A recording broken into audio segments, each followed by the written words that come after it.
vamos estar no terceiro módulo do curso Paulo, o Missionário Universal, né? E hoje nós temos uma presença muito importante, que a gente se alegra muito. Ele fez 5 anos de sacerdócio, dia 13 de Nossa Senhora das Graças, o padre Rafael Andeata, já está ao vivo aí no ar aí, já ele vai se apresentar. É o diretor espiritual da Comunidade Obra de Amor, e hoje ele vai fazer uma participação muito especial com a gente aqui no curso, vai dar uma formação para nós sobre as viagens, né, a missão, a obra de Paulo. Então, hoje vocês têm um presente, nós temos um presente, né? A comunidade, os membros da comunidade e vocês que estão participando junto com a gente, que é ter a presença do sacerdote. Deus abençoe, já ele se apresenta e a gente vai dar início. Então, lembrando, né, acho que a Aline colocou lá, talvez as pessoas esquecem.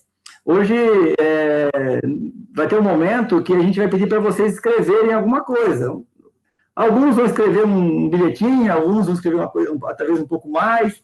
Então, tenham em mãos já, e além da Bíblia, e o material de anotação normal de vocês, algo para vocês, uma folha, 1 ou 2 folhas, ou um caderno com folhas em branco, porque vai ser algo especial, você vai ter que destacar, vocês vão guardar num lugar muito especial. Então, já tem aí um lugar, algo para vocês estarem escrevendo, tá bom? Se alguém não providenciou isso, já vai providenciando, porque além da anotação normal, vocês vão ter que, vai chegar um momento que alguém vai pedir para vocês escreverem alguma coisa.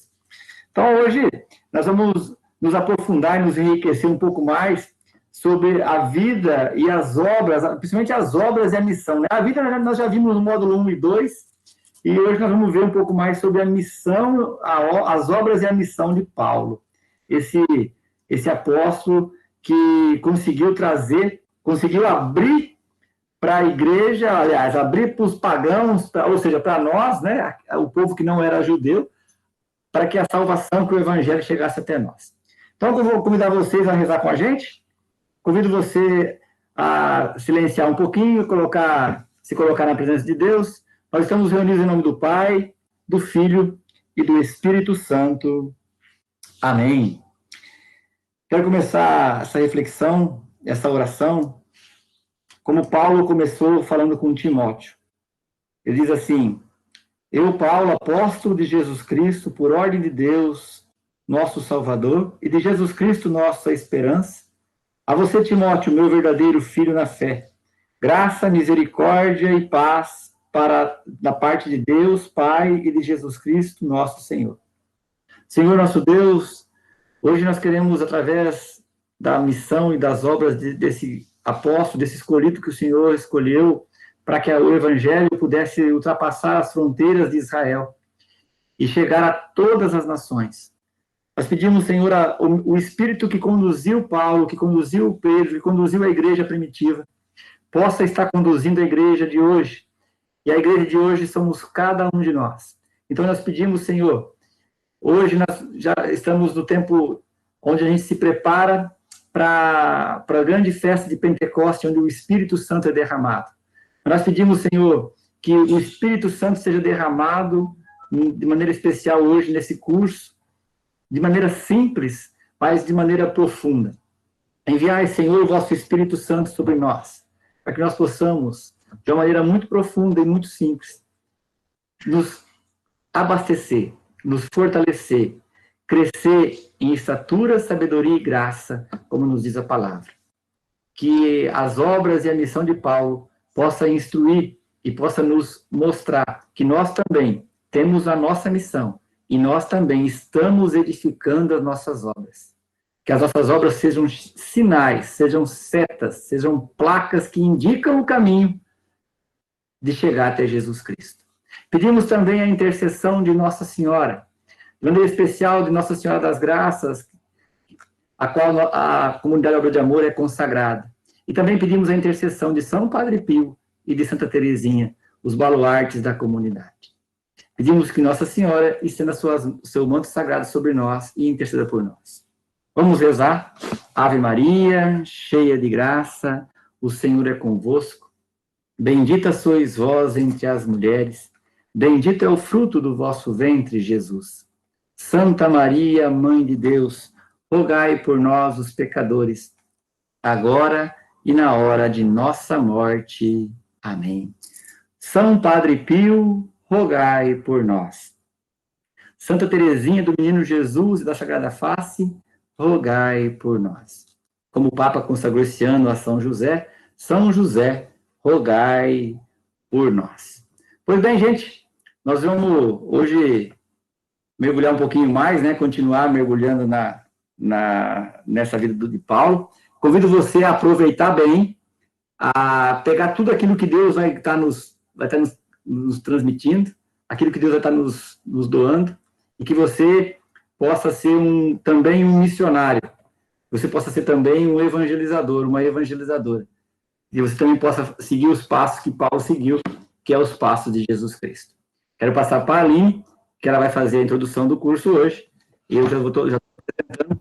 Se alguém não estiver vendo ou tiver com alguma dificuldade, pode abrir o microfone e pode chamar. A gente pede que, se possível, que todos deixem a câmera aberta, que assim a gente vai vendo, né? Vai tendo o curso online, ele é bom pela praticidade, não tem que fazer deslocamento, né? Então dá um certo conforto. Mas é ruim porque fica um pouco vazio, né? A gente não fica longe um do outro, só fica vendo as imagens. Então, se puder deixar pelo menos as câmeras abertas e o microfone fechado. Quando você for falar, quiser fazer alguma pergunta, pode usar o chat ou pode abrir o microfone e falar, gente, olha, tô com esse problema aqui, assim, assim, tá bom? Aline, assume aí e vai falando comigo aí se precisar fazer alguma coisa que eu vou apresentando, tá bom? Beleza. Boa tarde, gente. Ai, que ruim, não dá para ouvir vocês, né? Mas tudo bem, eu tô lendo os lábios, entendeu? Eu tô lendo aqui. Boa tarde. Obrigada, Vivi. Bom, como eu falei lá na mensagem, né? Tem um tempo que a gente não se vê aí, já vai fazer acho que 2 meses, né? Então, eu tenho certeza que, mesmo com... Deixa eu aceitar aqui a Betânia. Mesmo com esse tempinho que passou aí, ninguém esqueceu nada, né? Nós estamos no nosso penúltimo tema, né? O penúltimo dia de curso, e eu sinto no meu coração a certeza de que se a gente tivesse presencial, todo mundo estaria dizendo agora, né? Numa tristeza sem fim. Então, assim, eu tô vendo que vocês estão tristes porque tá acabando, né? Mas, como o Marcos falou, que a gente possa aproveitar bastante, não só esse tema, mas tudo que o senhor está falando para a gente em todo esse curso.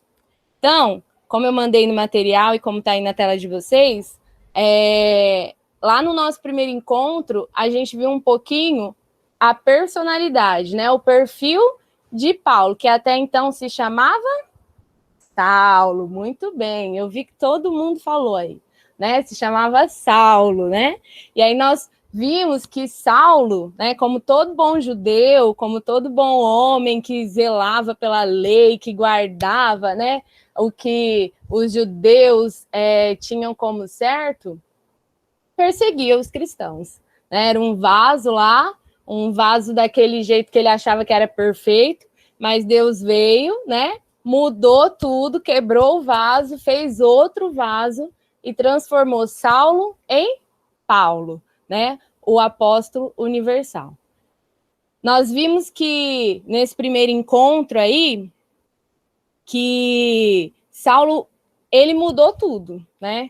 E lá no segundo encontro, a gente entendeu que essa mudança se deu através de uma conversão muito forte, que fez Saulo perder a visão, né? Literalmente perder a visão, mas para começar a enxergar a verdadeira realidade, né? A verdadeira fé, o verdadeiro Deus. Então, nesses 2 últimos encontros agora que faltam, nós vamos falar um pouquinho sobre o pós, né? Sobre as consequências dessa conversão, sobre no que resultou essa conversão, né? Sobre a missão e as obras de Paulo. Então, principalmente hoje, nós vamos ver um pouquinho sobre essa missão de Paulo e sobre essas obras que ele nos deixou, né, que nos deixa ainda, porque a palavra de Deus é viva e é atual. Pode descer um pouquinho, Marcos. Então, nós temos um quadro aí, né, de Rembrandt, e o nome desse quadro é Apóstolo Paulo. E ele é bem simples, assim, ele está retratando Paulo, como a gente pode ver, escrevendo, né? Como bom, todo quadro de Rembrandt tem aí a questão da luz, das sombras, né? Que é uma coisa que a gente pode notar logo de cara, né? Alguém está deixando um recado, Marcos, olha o chat aí. E nós estamos vendo que Paulo, ele está concentrado, né? Ele está concentrado escrevendo. Nós sabemos que Paulo nos deixou muitos escritos, né? Paulo nos deixou um material, assim, maravilhoso, que a gente vai até começar a ver agora. Mas eu queria saber, assim, né, para eu não achar que eu estou aqui numa sessão espírita, que não estou falando com ninguém, qual obra, assim, na opinião de vocês, pessoal, não tem certo, não tem errado, tá? A prova vai dar 10 para todo mundo. Então, na opinião de vocês, assim, qual que é a maior obra de Paulo? Quem pode me dizer aí?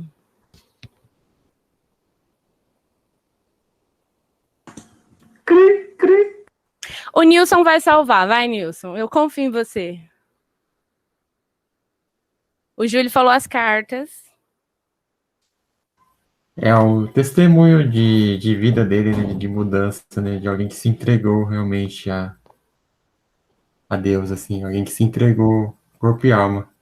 Muito bem. Testemunho, as cartas. Quem mais? Seu Benedito. Eu tô vendo só um pouco de rosto aqui, viu, gente? A grande obra para mim que Paulo deixou como exemplo para nós foi a conversão, né? Ele aceitou a conversão e ele teve muita dificuldade para mostrar que ele se converteu. E o mais importante, né, para mim, ele permaneceu convertido, né? Ele levou adiante aquilo que ele recebeu de Jesus. Muito bem. A vida dele, então, né? Deixa eu ver quem mais. Quem mais está aparecendo aqui para mim? Deixa eu ver. Du, você está aparecendo para mim. O que você acha que é a maior obra de Paulo? Eu concordo tanto com o Nilson quanto com o seu Benedito, né? Acho que a conversão, acho que seria aí o grande legado dele, né? Tanto a conversão como a coragem de testemunhar aquilo que ele perseguia, né? Então, também concordo com a fala deles. Muito bem. Alguém mais quer falar, gente? Todo mundo, né? Uma alegria. Então, nós vamos ver hoje, né? Nós vamos confirmar hoje que Paulo, ele nos deixou, assim, obras maravilhosas, né? Como a gente já viu nesses 2 últimos encontros também, principalmente a conversão, a vida, o testemunho que ele nos deixou escrito, que é o que nos propicia que a gente possa conhecer essa história hoje. E nós vamos ver que Paulo, ele não só escreveu, mas ele também foi o modelo de tudo isso, né? Como, ao contrário, ele também não foi só um modelo, ele escreveu tudo isso, ele foi o autor, né? Ele propiciou, ele permitiu, ele pensou, talvez lá ele não tivesse pensado assim de início, mas tenho certeza que o sonho de Deus já estava lá maior do que aquilo que ele conseguia entender, né? Na profundidade, Deus já sabia que a gente ia precisar de todas essas obras de Paulo, né? Para trazer para a nossa vida e para seguir, né? Então, o objetivo hoje do nosso encontro é conhecer a missão e as obras de Paulo e como Deus usou a inspiração de Paulo para fazer algo além do imaginável. E entender que Deus faz isso com a gente também. Que Deus usa de cada um de nós, assim como usou de Paulo, para fazer algo que a gente não consegue nem imaginar, algo que a gente não consegue nem sonhar, né? Nós estamos aqui, talvez, pensando em evangelizar, sei lá, uma pessoa, o nosso amigo, a nossa família, e Deus vai fazer uma obra, Deus faz, né? Deus já está fazendo uma obra tão grande na nossa vida, que eu tenho certeza que vai muito além do que aquilo que a gente está planejando, do que aquelas pessoas que a gente está planejando. Talvez, se a gente olhar para trás, assim, a gente vai perceber que a gente já deixou, né, marcas, já deixou pegadas, já deixou passos, e tem um monte de gente que já conhece as nossas obras. Não porque a gente merece, não, longe de nós, mas porque Deus quer usar de cada um de nós, assim como ele usou de Paulo também. Certo? Então, pode descer um pouquinho, Marcos? Só para a gente relembrar aí, porque já faz um tempo, mas eu tenho certeza que todo mundo já está careca de saber, né? Tudo que a gente viu nesses 2 últimos encontros, né? Passando desde lá, quando a gente conheceu, lá no início, né? Que antes da conversão, Paulo se chamava Saulo, né? Que ele era cosmopolita, ou seja, que ele conhecia várias línguas e várias culturas, né, que era Saulo de Tarso, por quê? Porque Tarso é uma cidade, ele nasceu lá em Tarso, né, e ele tinha também cidadania romana. Ele era da tribo de Benjamim e ele era um fariseu zeloso, ele guardava mesmo a lei, né, ele era daqueles que conhecia todos os sei lá quantos mandamentos que tinham. Nós vimos que Saulo aparece pela primeira vez na Sagrada Escritura lá em Atos, né, quando Estevão morre. Lembra que ele era menor ainda, ele não podia apedrejar, mas ele fez questão lá de estar lá, de segurar, né, de fazer, eu tô aqui, eu concordo com o apedrejamento.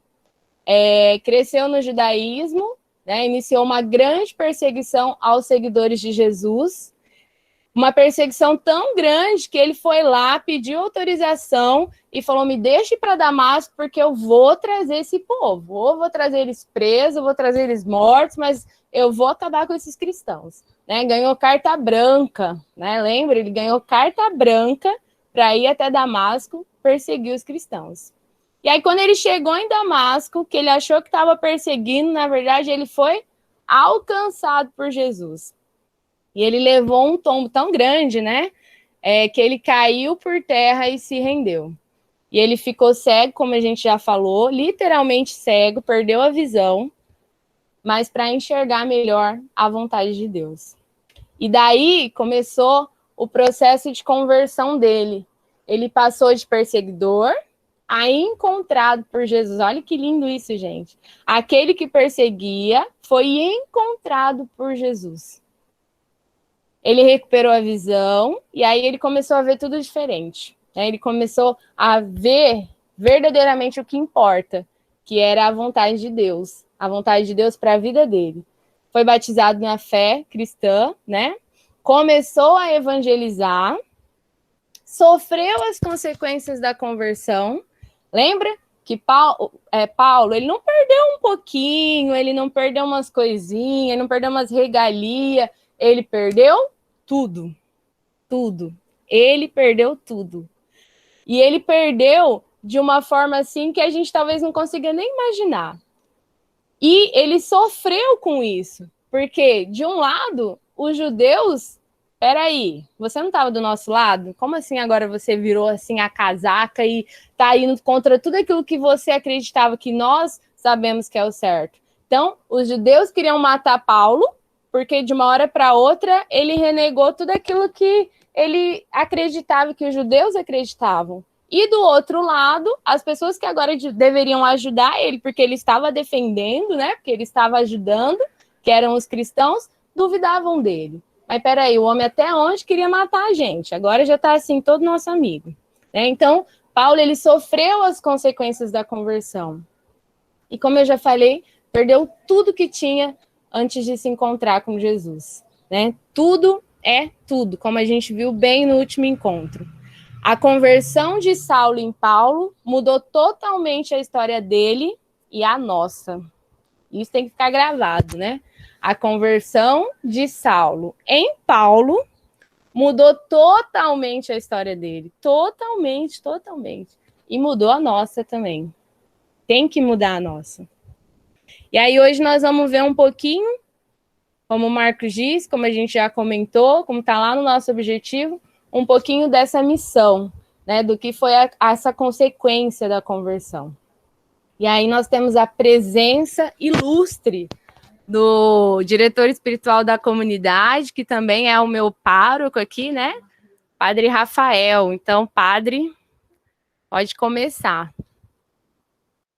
Boa tarde a todos, boa tarde a vocês que estão realizando esta profunda experiência deste curso do apóstolo Paulo. Em primeiro lugar, é uma alegria muito grande participar desse momento, desse curso, onde estão aí pessoas da comunidade, já alguns consagrados, outros fazendo o caminho da comunidade, o caminho vocacional, e outros aprofundando, né, nas diversas comunidades, né, paróquias, onde vocês estão, né, como também discípulos, né, de Jesus Cristo, e a alegria da comunidade Obra de Amor é muito grande por você estar conosco, né, nesse momento, diante de um tempo tão difícil, um tempo tão complicado, mas tendo as possibilidades, aquilo que é possível, né, para a gente não parar nunca de evangelizar.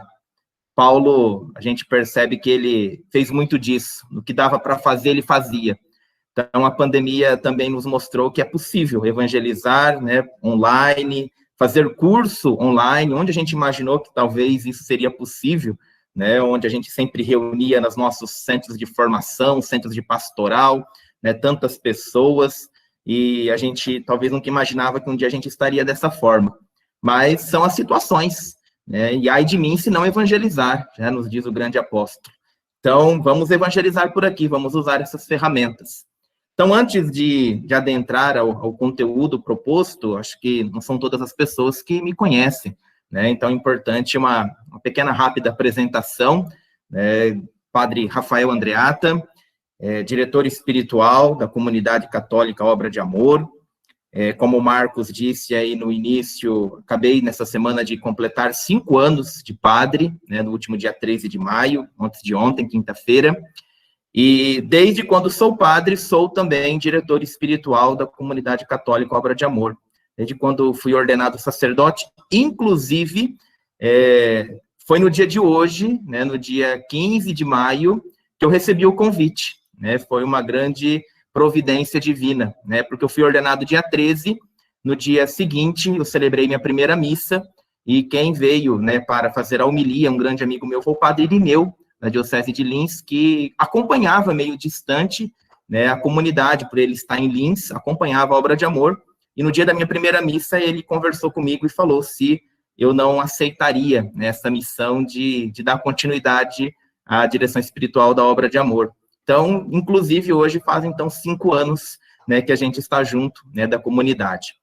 Então, eu sou padre diocesano, né, sou do clero da Diocese de Presidente Prudente, por isso a minha função ela não é específica com a comunidade, né, somente da comunidade. Eu sou padre diocesano, tenho paróquia, né, sou administrador paroquial da paróquia Nossa Senhora Aparecida em Emilianópolis, de onde estou falando agora, né, paróquia da qual a Aline faz parte também. Então, a Aline me carrega as 2 vezes, tanto na comunidade quanto na paróquia, né? Então, é uma alegria muito grande. Então, a primeira função minha é ser padre aqui da comunidade e também, né, estar na comunidade Obra de Amor. O que o diretor espiritual da comunidade faz? A minha função, ela é mais própria, né, para a realização, né, dos sacramentos, assistência espiritual, celebro com a comunidade, na sede da comunidade, todos os meses, né, e aquilo que é possível a gente fazer, a gente, né, em alguns momentos como esse, vez ou outra, a gente faz também algum momento de formação, de encontro com a comunidade, mas para dizer que não é uma função assim que eu só estou a serviço da comunidade, né, porque, em primeiro lugar, sou também padre da diocese e tenho paróquia, né, aqui em Emilianópolis. Então, feita essa rápida apresentação, né, para que vocês conheçam, né, a gente também, vamos dar continuidade aí à proposta de hoje, que é a missão de Paulo. Então, vocês hoje já estão aí no 3º encontro, né, desse curso, onde nós, né, já vimos aí o perfil de Saulo de Tarso, né, no início, vimos como ele se tornou, né, o apóstolo Paulo, depois de um processo de conversão, né, que vocês viram no último encontro, no mês passado, né, um processo que mudou completamente a sua história, e depois, então, de ver o seu perfil e a história de conversão, como muitos aí registraram, né, como talvez a grande obra de Paulo, né, alguns destacaram que é a sua conversão, então um momento que muda profundamente a história de Paulo, e deve também mudar também a nossa história. Nós vamos entrar na sua missão propriamente dita. Depois de conhecê-lo, a sua pessoa, depois de viver com ele o processo de conversão, o que este homem fez? E as perguntas que nós vamos tentar responder hoje, né, nesse momento. O que fez esse homem depois de apóstolo? Né? Como ele se tornou apóstolo? O que ele fez no seu apostolado? Qual foi a pregação de Paulo? O que Paulo fez? Né? O que ele pregou? Né? Por que levou ele a realizar, né, as suas missões, a fundar as suas comunidades, as suas viagens, escrever cartas? O que era o que ele pregava, né, em tudo isso? E qual, principalmente, o método, né, que Paulo fez com que ele levasse tantas pessoas ao coração de Deus? Né? O que Paulo tinha? Qual era o segredo de Paulo, né, na sua evangelização, na sua missão? É isso que nós vamos tentar responder um pouquinho, né, nesse momento, tá? Pode ir passando aí, baixando um pouquinho para a gente, Marcos, fazendo um favor. Bom, a primeira coisa importantíssima que eu gostaria que todos nós gravássemos, o primeiro e principal ponto da pregação de Paulo. Primeiro e principal, não é repetitivo, não. É primeiro, porque foi a primeira coisa que ele quis fazer. Mas também o principal ponto da pregação de Paulo, que a salvação é universal. Olha a boa notícia. Graças a Deus, né? Nós também podemos ser salvos, né? E uma opção evangelizadora a favor dos pagãos. Né? Todos sabem, né, que quem que era pagãos? Todo mundo que vivia fora do território do povo de Israel, do povo eleito do Antigo Testamento. Hoje a gente fala que é pagão aquele que não é cristão, né, aquele que não é batizado, né, os termos que a gente coloca hoje em dia, né? Mas pagãos eram todos nós, então, né? Nós acredito que aqui não tenha nenhum judeu, né? Ninguém nasceu na Palestina, ninguém nasceu em Israel, e é bom que não tenha nascido, porque lá o negócio está feio nesses últimos dias, né? Bomba para todo lado. Então, nós somos contados como pagãos, né? Éramos contados como pagãos. E Paulo, né, tem a sua mensagem de dizer, gente, a salvação é para todos. Cristo morreu na cruz para todos. Né? Não foi para um determinado povo. Isso levou, assim, uma grande reviravolta, podemos dizer, do tamanho da conversão de Paulo. Para ele, a conversão foi significativa. Para a igreja, para os discípulos, para os apóstolos que estavam começando a missão, essa mudança de Paulo foi uma verdadeira conversão. Aceitar que o outro pode se salvar. Aceitar que o Cristo Jesus morreu para todos. Então, essa é a pregação de Paulo.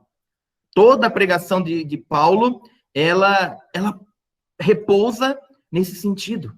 Ninguém está excluído da salvação. Né? A salvação é universal. Embora ela tenha, sim, começado pelo povo da primitiva aliança, pelo povo de Israel. É importante que a gente medite, que a gente leia, claro, tudo aquilo que é do Antigo Testamento, toda a preparação, né, do povo de Deus na história.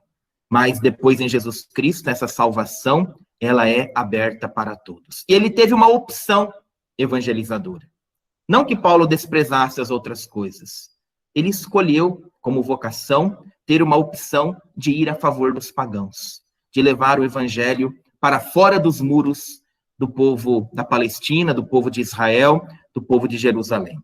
Então, essa é o primeiro e principal ponto da pregação e da missão de Paulo. Uma ação universal, uma salvação universal, e a opção de levar a favor dos pagãos uma opção evangelizadora a eles.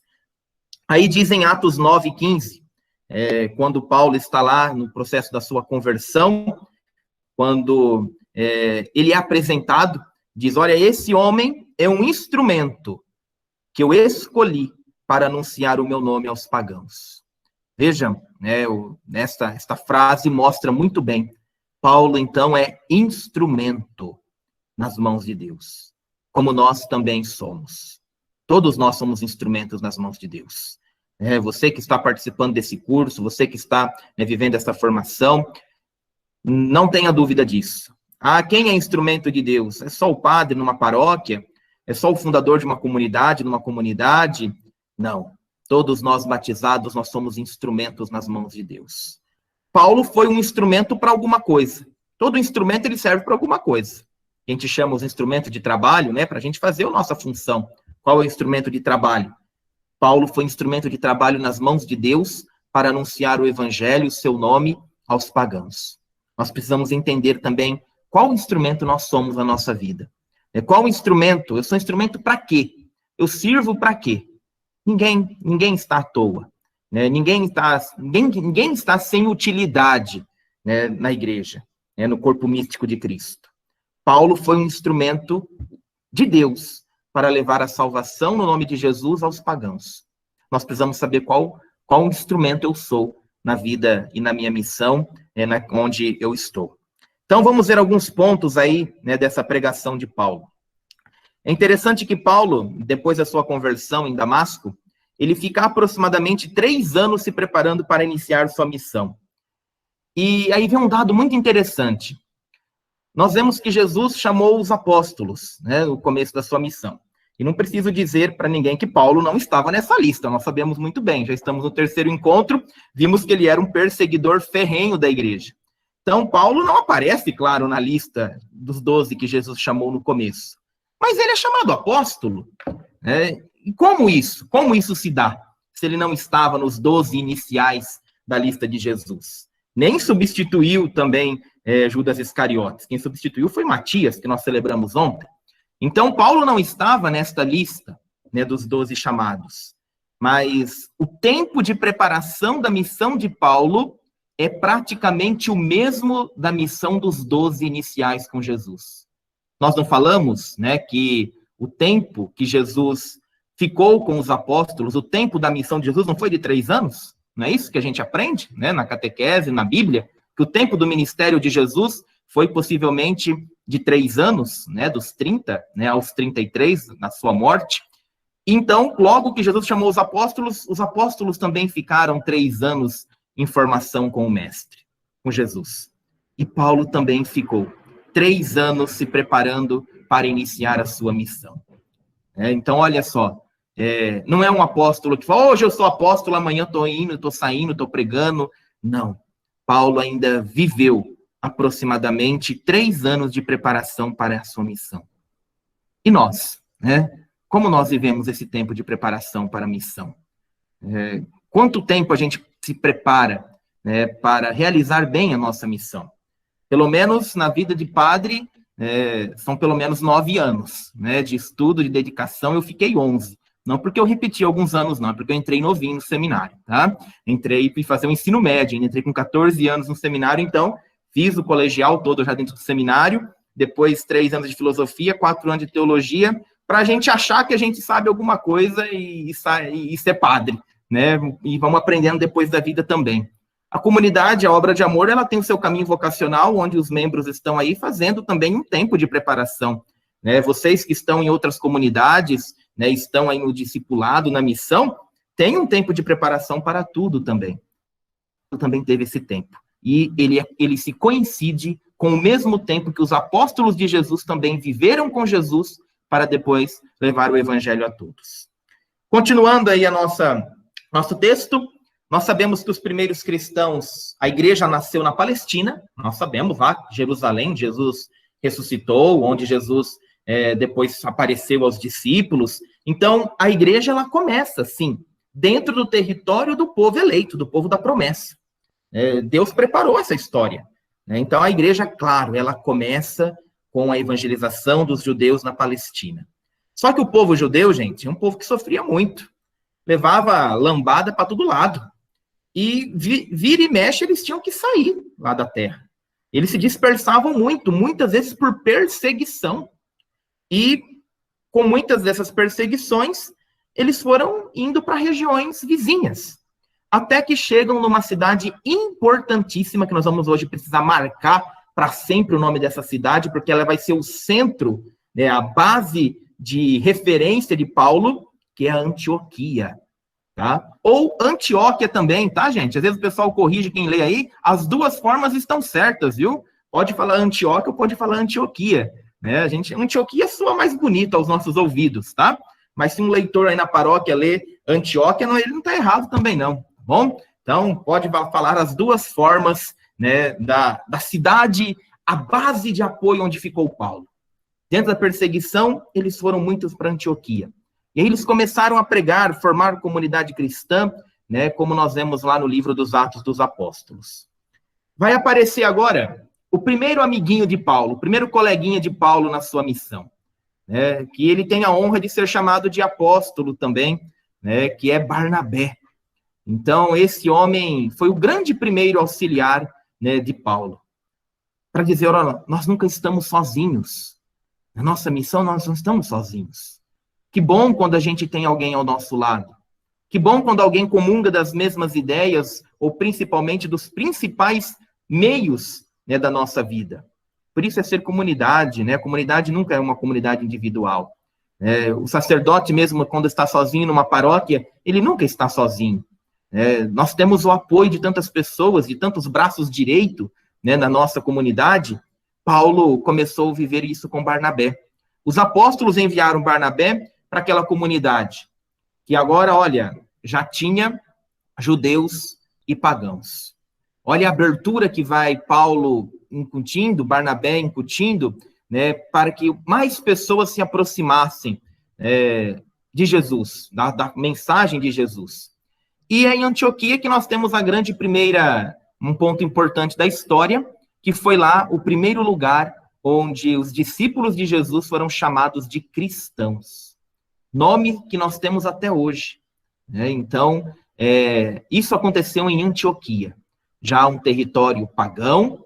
É lá que os discípulos de Jesus começam a ser chamados com o nome de cristãos. E Barnabé estão unidos ali com Paulo, né? Eles vão a Tarso, já pregaram aos pagãos e levou para Antioquia, onde trabalharam 1 ano junto aos pagãos. Então, Paulo e Barnabé começam a fazer um trabalho junto dos pagãos, aqueles que não eram pertencentes ao povo eleito. A comunidade de Antioquia começa ali tomar forma através da pregação de Paulo e de Barnabé. Bom, gente, quando começa as coisas se alargarem, as dimensões, né, da fé, da pregação, de qualquer coisa, quando começa a ter mais gente, surgem também alguns conflitos. Vejam bem, com a evangelização dos pagãos, esse povo, principalmente em Antioquia, onde estavam lá Paulo e Barnabé, começam a surgir dificuldades. Entra mais gente na história, né, acreditando na mesma coisa, e alguns probleminhas começam a aparecer. E aí tem um grupo, né, de cristãos com Tiago. Esse Tiago aqui, gente, é o bispo de Jerusalém, tá? Eu não vou entrar na confusão de todos os Tiagos que tem na Bíblia, mas só para dizer o seguinte, que nós temos 2 Tiagos que são apóstolos de Jesus, e alguns historiadores de hoje acreditam que esse Tiago, bispo de Jerusalém, não seja nenhum dos 2, seja um outro, tá? Estou dizendo aqui, é ideia dos estudiosos de hoje, por causa de questão histórica, tá? Temos Tiago menor, Tiago maior, e falamos desse Tiago aqui, bispo de Jerusalém. Lembra, ó, Jerusalém, povo eleito, ele estava lá, onde começou, tá? Então, se é um Tiago apóstolo, ou se é um Tiago que é bispo de Jerusalém, que era um discípulo de Jesus também, não vem ao caso, tá? Mas aqui esse Tiago, bispo de Jerusalém, começou com um grupo, o grupo daqueles judeus que haviam se convertido ao cristianismo, começaram a exigir que, olha, quem estiver chegando agora, né, quem for pagão, que escutou a palavra de Paulo e de Barnabé, vocês precisam ser primeiro judeus para depois ser cristão. Olha que coisa mais estranha. Era o que a igreja de Jerusalém, o povo eleito, o povo da promessa, né, o povo onde Jesus morreu e ressuscitou, eles falavam assim, quem tiver vindo de fora, primeiro tem que passar pelos ritos de Moisés, o rito da circuncisão, como era a tradição, para depois abraçar a fé em Jesus. E Paulo e Barnabé, né, em Antioquia, que lideravam a comunidade de Antioquia, falavam assim, gente, para com isso. Eles já acreditam em Jesus. Eles não precisam ser judeus para acreditar em Jesus. Então, o que nós vemos aqui? Uma abertura. Abertura principalmente ao quê? Que a graça do Senhor Jesus é o que nos salva. Que não é mais os ritos da lei antiga. Não é mais a circuncisão, né, que era necessário fazer. Não é sendo judeu que se salva, né, que os judeus não escutem isso, pelo amor de Deus. Tá? Mas para aceitar a fé em Jesus Cristo, não precisa mais do judaísmo. É a grande mensagem de Paulo e de Barnabé. Lembram? Ponto principal de Paulo: abertura aos pagãos. Aqueles que não eram judeus. Aqueles que talvez nem conheciam a lei de Moisés. Mas o que Paulo foi pregar a eles era a fé em Jesus Cristo. Então, queridos e queridas, houve uma discussão na igreja. Até uma divisão, entre aspas. Os de Jerusalém falando, não, precisam ser judeus primeiro para depois ser cristãos. Os pagãos que vinham da Antioquia, principalmente, não precisa ser judeu, basta a fé em Jesus, aquilo que Paulo e Barnabé defendiam. Então a igreja precisou se resolver, precisou se reunir. É assim que a gente faz a nossa vida também, não é? Tem um problema, tem uma questão a resolver, vamos sentar, vamos conversar, vamos discutir, esse ponto, nem que seja para lavar a roupa suja, é importante. A gente conversa, a gente escuta as partes, a gente vê qual é o problema e dá uma decisão. E aí a igreja se reuniu em Jerusalém, naquilo que ficou conhecido como o primeiro concílio da igreja. A reunião de Jerusalém, que está registrada no livro dos Atos dos Apóstolos, capítulo 15, para dizer, não é um livro de história que o padre está contando, não, isso aqui está na Bíblia. E a gente leu esses dias recentes, no tempo pascal, como primeira leitura das missas, esta reunião que aconteceu no concílio de Jerusalém, onde eles foram chamados a discutir esse ponto. E no concílio de Jerusalém, só para a história, a igreja já teve, depois desse, mais 20 concílios ecumênicos. O último, claro, o Vaticano II, ao longo da história da igreja. Mas o primeiro foi este concílio dos apóstolos em Jerusalém. Nesse concílio, Paulo já teve uma decisão muito importante. Ele defendia a liberdade para que os pagãos aderissem à fé. Os apóstolos, então, ficavam responsáveis pela evangelização dos judeus e Paulo e Barnabé pelos pagãos. O que eles fizeram? O grupo de Tiago falou o que eles achavam, o grupo de Paulo e Barnabé contou a experiência deles em Antioquia. Olha como é bom a gente avaliar a nossa missão. Quando a gente realiza alguma coisa, a gente faz um encontro, um retiro, um acampamento, uma experiência de oração, um curso. É tão bom a gente depois avaliar a missão. Paulo e Barnabé contou tudo o que tinha acontecido na Antioquia. E os apóstolos ficaram maravilhados em ouvir como Deus estava agindo no coração dos pagãos também. E aí eles decidiram que nós vamos definir alguma coisa.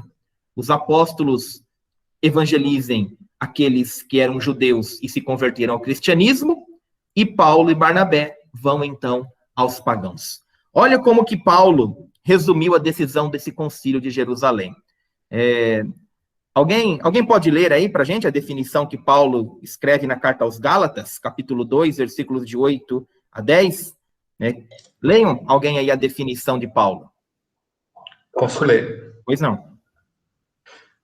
De fato, aquele que tinha agido em Pedro para o apostolado entre os circuncidados, também tinha agido em mim a favor dos pagãos. Por isso, Tiago, Pedro e João, considerados como colunas, reconheceram a graça que me fora concedida.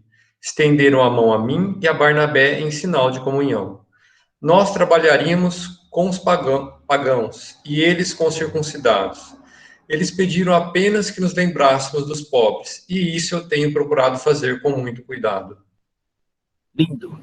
Carta aos Gálatas. Depois vocês vão ver mais para frente, algumas cartas de Paulo.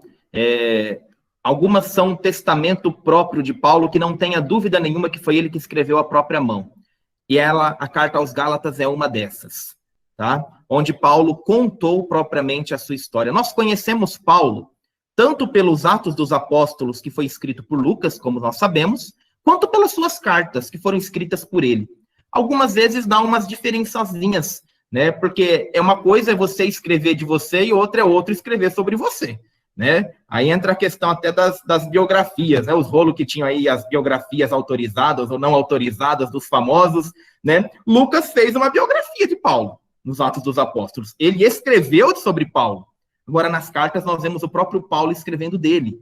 Existem, então, algumas diferenças. E aqui, carta aos Gálatas, foi Paulo que escreveu. E ele definiu essa reunião dessa forma.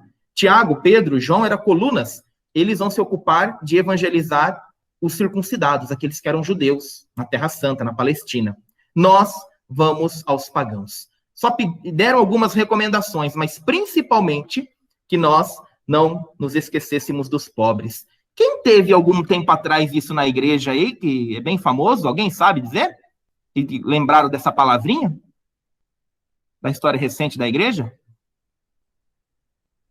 Alguém lembra? Quando tem uma reunião para escolher um papa, se chama um conclave, não é isso? Dizem que quando o nosso papa estava para ser eleito no conclave, ele vai falando os nomes, né?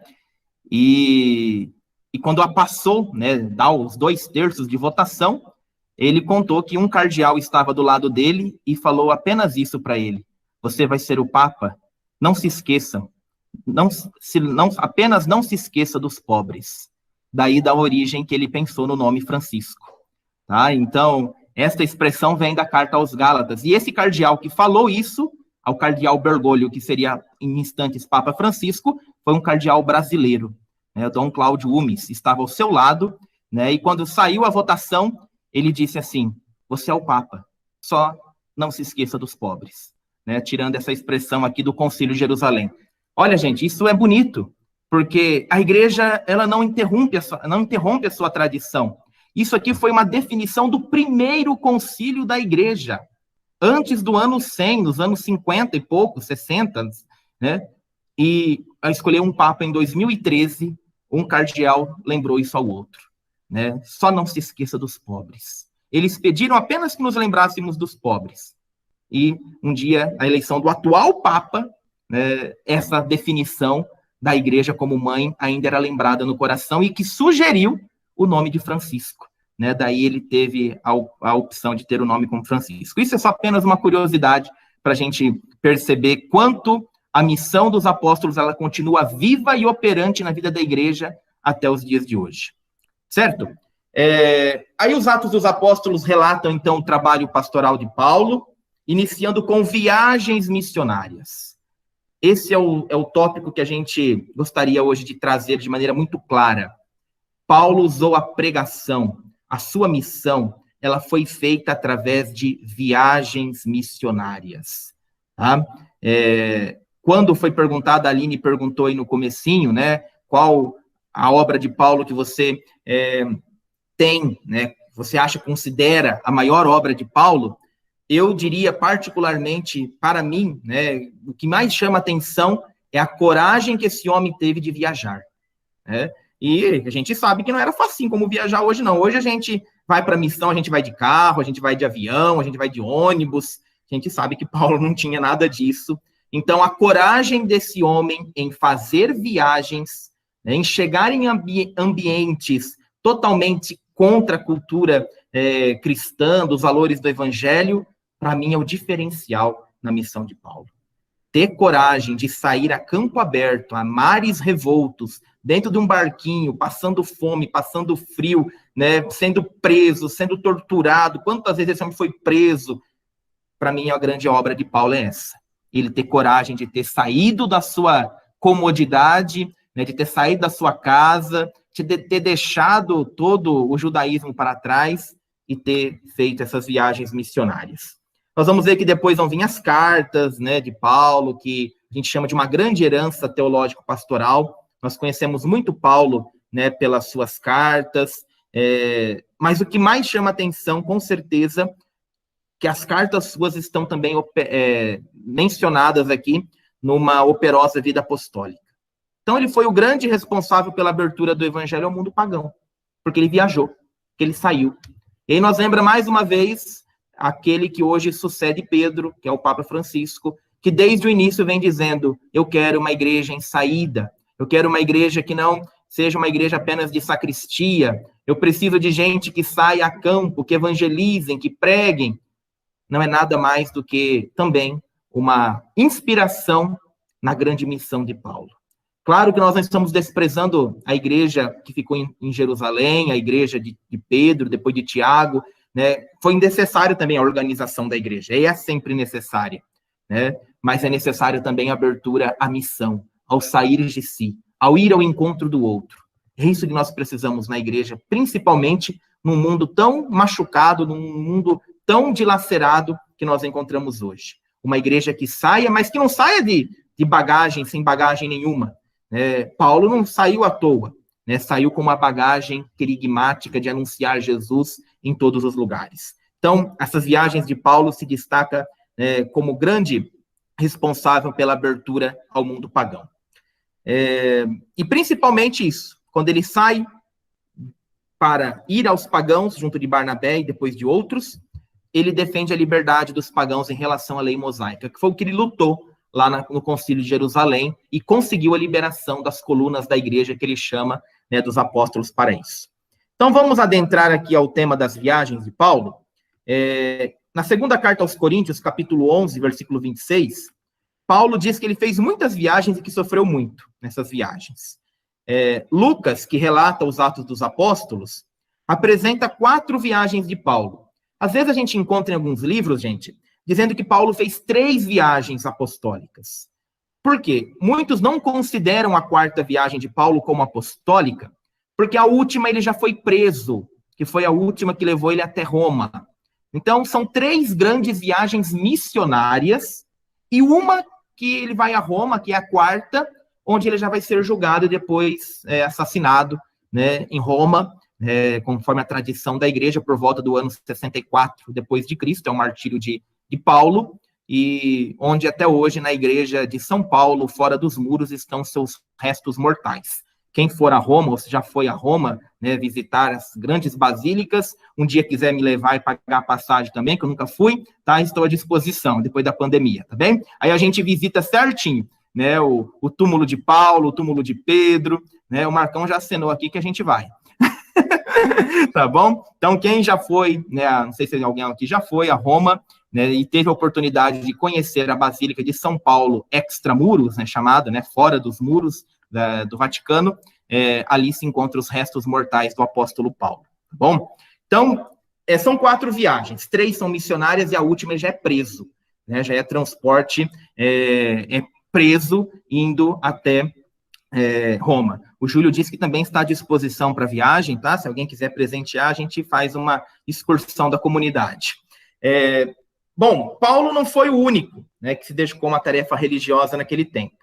No seu tempo, haviam os pregadores judeus das sinagogas, os pregadores gregos das praças. Uns pregavam sua religião, outros os mistérios dos seus deuses. Vivíamos um tempo onde o politeísmo era muito grande, a crença em mais de um Deus.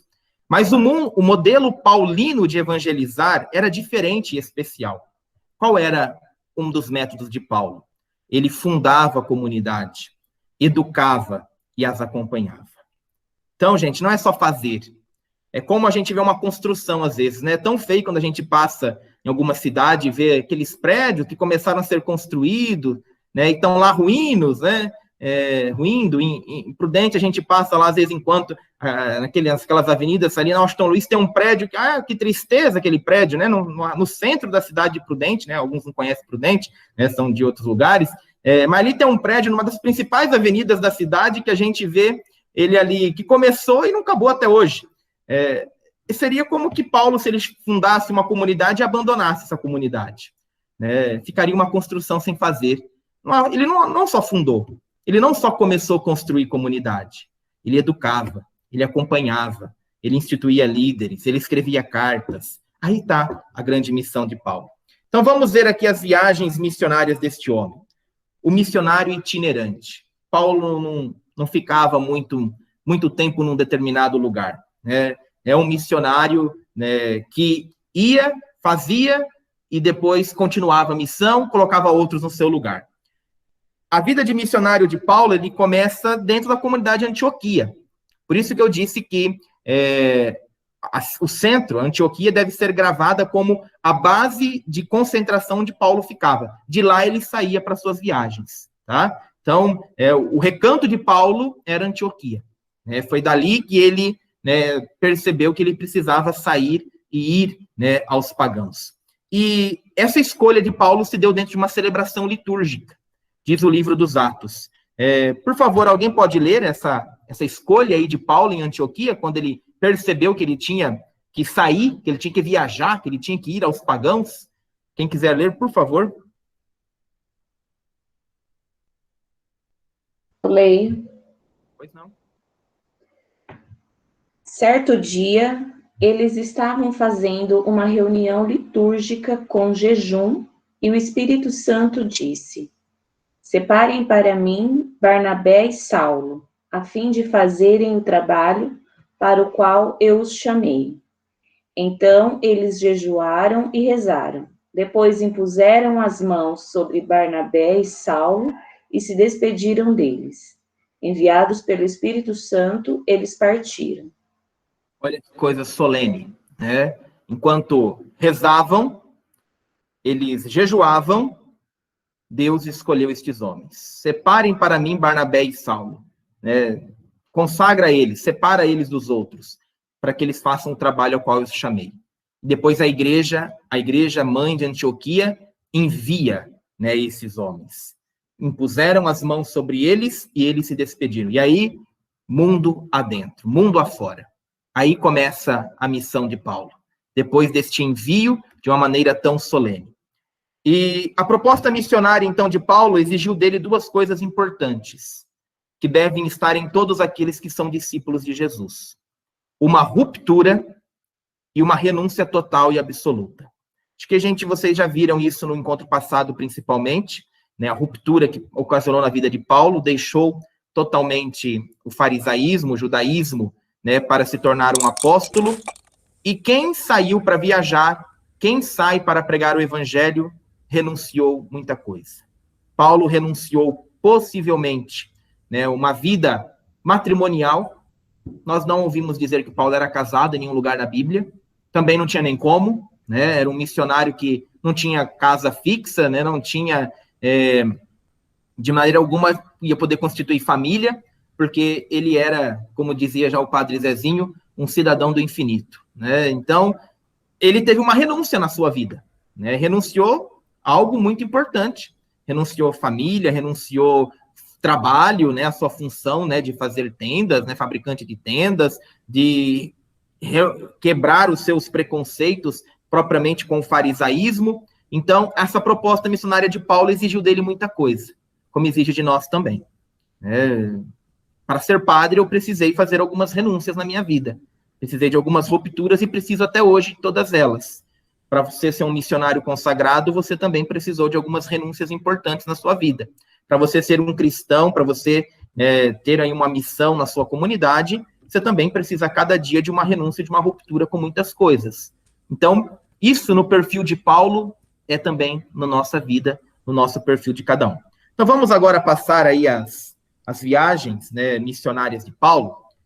Aí tem o mapa, né, de todas elas. Não sei se todos vão conseguir localizar aí, né, pelo tamanho aí do nosso mapinha, mas a primeira viagem missionária, ela é a menor de todas, né? A primeira vez, né, Paulo fez um trabalho, né, inicial, pequeno.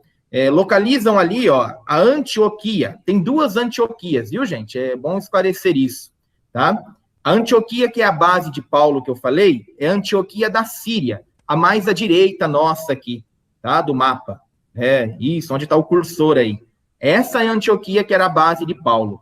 É a Antioquia da Síria. A outra lá em cima é a Antioquia da Pisídia, tá? Então, para complicar a nossa vida, tem duas ainda cidades com o mesmo nome, tá? Mas onde Paulo começa é aquela que está aqui à direita, que é a Antioquia da Síria, lá onde os cristãos, os discípulos de Jesus, foram pela primeira vez chamados de cristãos. É aí.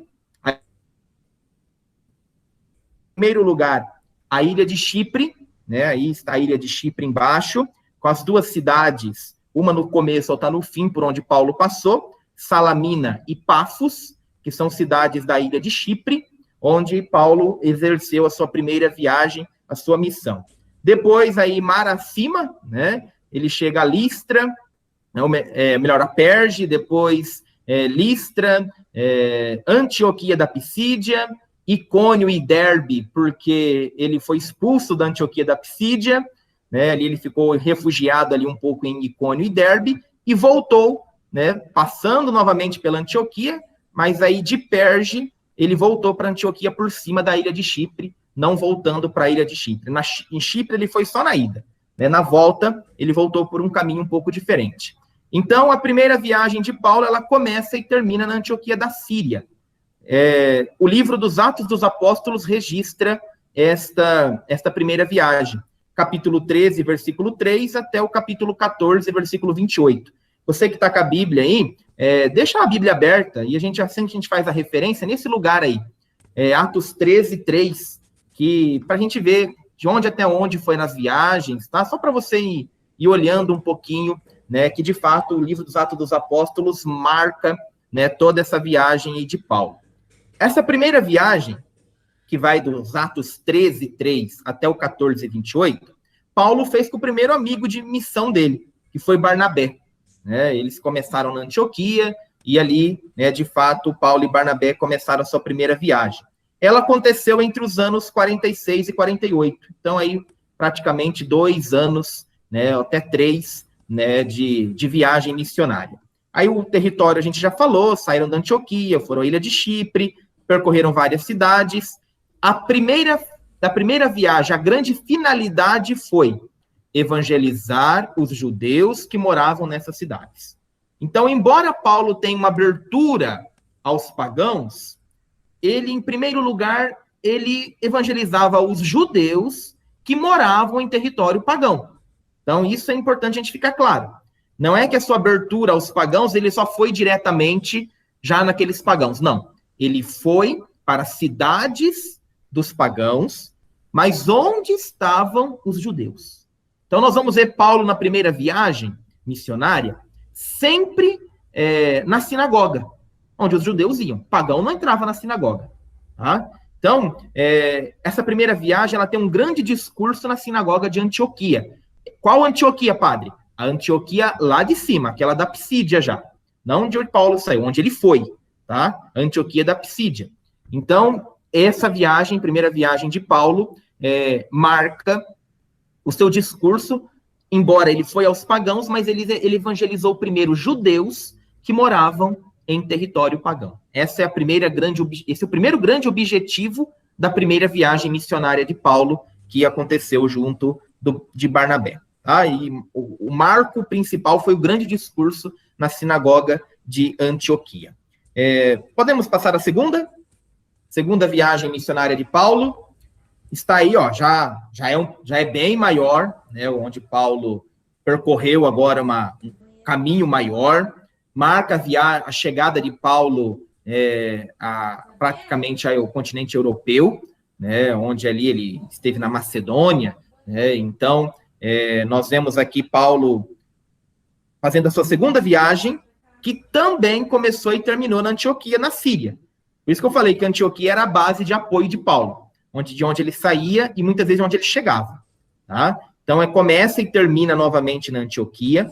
A segunda viagem de Paulo, ela está narrada no livro dos Atos dos Apóstolos, do capítulo 15 ao 36, ou melhor, capítulo 15, versículo 36, até o capítulo 18, versículo 22.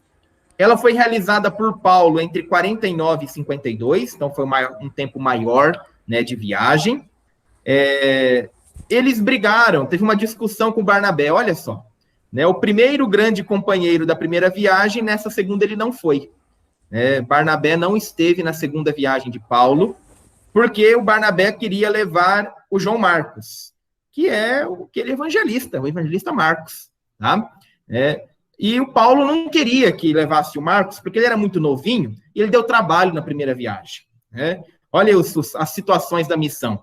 Estava um jovem ranheta, né? E ele abandonou Paulo na primeira viagem, né? E Paulo falou, agora ele não vai mais junto, não. É igual criança que, né, a mãe levou um dia no mercado para fazer compra, ele quis comprar todo o chocolate, toda a bala, todo o doce, a compra ficou cara, aí no mês que vem a mãe falou assim, eu não te levo mais no mercado para fazer compra, não, deu trabalho.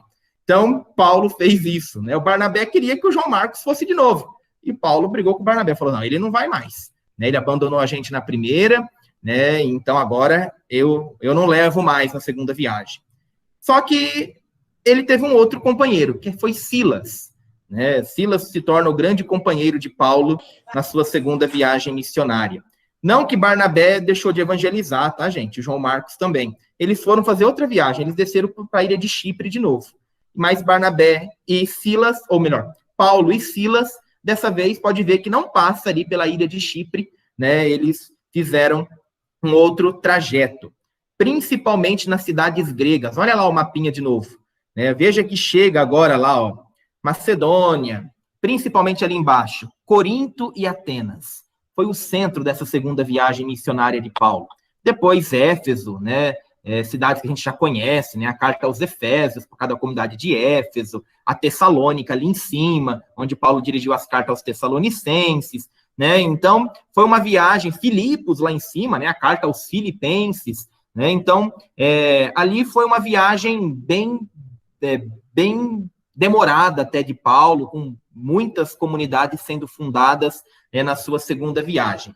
O que marca a segunda viagem de Paulo está em negrito. Ó. Agora sim, levar o evangelho para os pagãos. A grande abertura universalista de Paulo é a partir da segunda viagem missionária. Lembram? Na primeira, ele pregava nas sinagogas dos judeus, para os judeus que estavam em território pagão. Agora é diferente. Agora, de fato, ele não vai mais à sua sinagoga. Ele prega em todos os lugares, até no Areópago, onde estavam todos os altares dos deuses dos gregos em Atenas.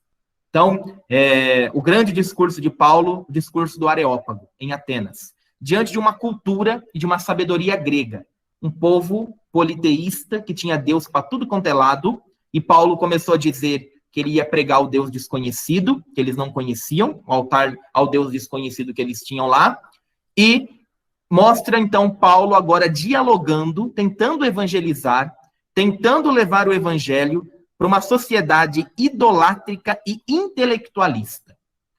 Grécia, berço da filosofia, né, da grande razão, do grande conhecimento. Né, e Paulo estava lá, dentro dos intelectuais. E não só por ser intelectual, que é bom ser intelectual também, mas principalmente o que era mais difícil, a idolatria. Um povo politeísta. Ali Paulo teve grande dificuldade. Um grande fracasso até da missão de Paulo, que foi o seu discurso em Atenas. Por quê? Fracassou, porque ele falou com a sabedoria humana. Olha só, né? Nós não, só com a sabedoria humana, nós naufragamos. Tá? Paulo até tentou, né? Teve um recurso bonito. Começou falando do Deus desconhecido, do altar do Deus desconhecido. Né? Na hora que ele falou de ressurreição, o povo caiu fora. A gente escuta você falando em outra hora. A gente leu essa semana, essa leitura na missa. Tá? Vamos escutar você em outra hora. Tá falando besteira aí. E aí Paulo, então, fracassou. Fracassou porque, embora ele era muito capaz, mas falou só com sabedoria humana. E aí não atinge os corações de maneira alguma. Tá? Então, na nossa missão, a gente pode ser dinâmico, a gente deve ser dinâmico, a gente deve ter recurso pedagógico, recurso didático, mas cuidado para não esvaziar o espiritual apenas com coisas humanas. Tá? Então, Paulo não foi muito bem em Atenas, depois foi para Corinto, e aí as coisas aconteceram melhor. A comunidade de Corinto teve muito progresso. Bom, gente, essa é a segunda viagem de Paulo, marcada principalmente, né, pelo choque de cultura, principalmente com a cultura grega, não mais com Barnabé, mas agora com Silas nessa viagem. Terceira viagem missionária de Paulo. É uma viagem também considerável. Olha aí. Né? Essa começa na Antioquia, na Síria, como todas as outras, mas essa não termina mais na Antioquia da Síria. Vejam aí onde vai o tracejado, vai a Tarso, Derbe, Listra, Icônia, Antioquia da Pisídia, Éfeso, Esmirna, Pérgamo, Troade, Neápolis, Filipos, Anfípolis, Bereia, Tessalônica, onde ele já tinha passado, vai de novo em Corinto, né, volta de novo, e aí desce aqui por Mileto, pelo mar, né, e vai parar em Jerusalém. Né? Olha onde, né, chegou aqui a terceira viagem de Paulo. Vamos ver detalhes aí dessa terceira viagem de Paulo. Pode baixar mais um pouquinho, fazendo favor. A terceira começa em Antioquia, também, só que essa termina em Jerusalém, onde ele é preso. Olha aí, né? Além de viajar, além de se desgastar todo, Paulo acaba preso.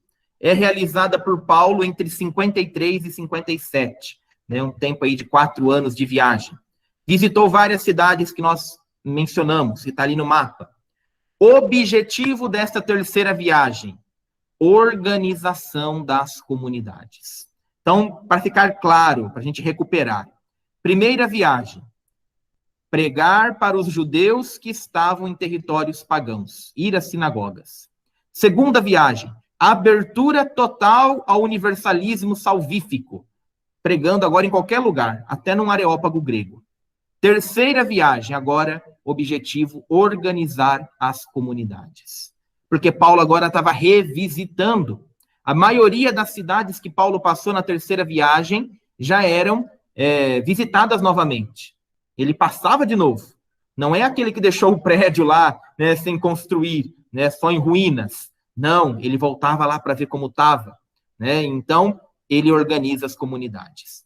O grande discurso, como toda viagem tem um discurso importante da terceira viagem, que está lá em Atos 20, 17 e 35, que é um discurso para os coordenadores, sumiu aqui, os coordenadores das comunidades feita em Mileto, tá?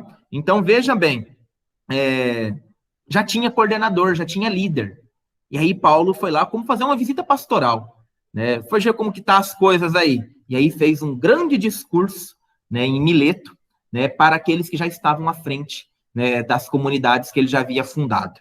Tá? Esse discurso ele é chamado de testamento espiritual e pastoral de Paulo. Vai chegando o fim da vida, a gente tem que fazer uma síntese da nossa caminhada. É bom que todo mundo faça. Né? E Paulo assim fez. Né? Foi a última viagem missionária, a outra já vai ser preso. Né? Então, Paulo aqui fez um grande discurso, né, chamado de testamento espiritual, e o grande objetivo era fazer com que os coordenadores das comunidades se animassem. Um grande reavivamento, né, na vida daqueles que ele já tinha instituído como líderes. O tema foi a vivência do evangelho, a vida fraterna das comunidades e o papel dos pastores que as dirigem, o cuidado para que outros pastores, lobos ferozes, vorazes, não dispersassem aquilo que Paulo tinha construído com tanto zelo na sua evangelização. Então, a última, quarta viagem de Paulo, a essa aí preso até Roma. Veja que ela sai em Jerusalém, onde ele foi preso em Jerusalém no fim da terceira viagem. Então agora Paulo não pôde fazer muita coisa, ele estava preso no navio, né? E aí ele vai contornando aí tantos lugares, ele escreve algumas cartas, a gente chama cartas do cativeiro, né? Acho que vocês vão ver mais para frente depois ainda, né? A divisão das cartas de Paulo, as cartas que ele escreveu na prisão, e vai chegar até Roma, né? Lá no esquerda do mapa, né, a chegada à Itália, né, Roma, onde é o lugar do martírio, do julgamento de Paulo como cidadão romano, que nós vimos lá no início, ele vai ser julgado lá e vai ser morto. Então, na quarta viagem não deu para fazer muita coisa, porque ele estava preso no navio, mas ela é considerada, né, também uma quarta viagem, a última, né, para o seu martírio. E aí, para encerrar esta nossa exposição, o método paulino de evangelizar, que a gente já praticamente falou, né, nas cartas, nas viagens, são 5 atitudes de Paulo, que servem para nós até hoje. A primeira, visitar. Ir ao encontro de pessoas e lugares. Sair de seu local. Desacomodar-se. Fazer discípulos.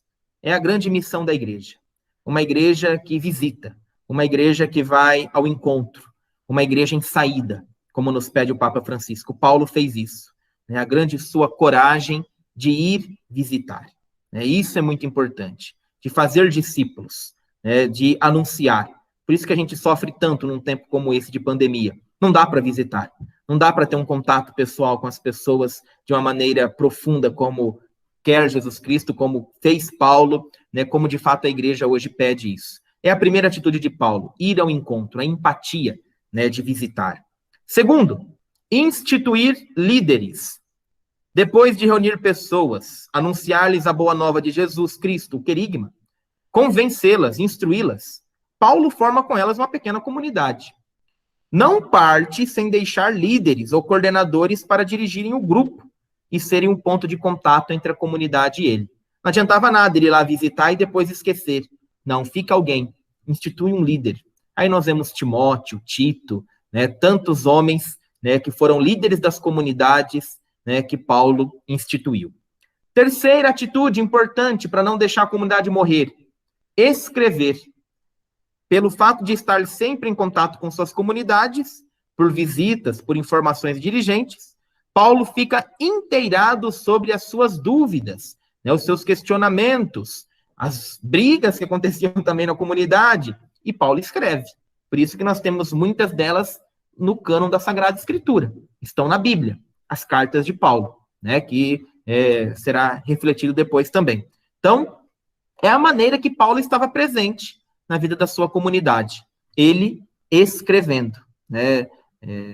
Hoje a gente manda um WhatsApp, né? A gente faz reunião pelo Google Meet, a gente manda por meio de e-mail, o e-mail está ficando ultrapassado também já. Naquele tempo, Paulo escrevia carta, claro, é o que dava para fazer, né? Para se sentir presente na vida da comunidade. E é a partir das dúvidas da comunidade que surge que nós vamos ver a riqueza das cartas de Paulo. Eles tinham dúvida na ressurreição dos mortos? Paulo escrevia sobre a ressurreição. Tinha dúvida, né, de como viver a vida fraterna? Paulo escrevia uma carta orientando eles a isso. E assim por diante. O quarto, que era o revisitar. Nós vimos aqui algumas viagens de Paulo, principalmente a terceira e a segunda, passou praticamente pelas mesmas cidades, porque Paulo estava revisitando. Tá? Volta a contatar as bases, falar com os líderes novamente, marca presença na comunidade. Não basta uma visita só. Paulo fez a visita mais vezes. E, por fim, a quinta atitude, enviar missionários. Paulo não tinha condição de dirigir a comunidade, todas elas, coordenar todas elas.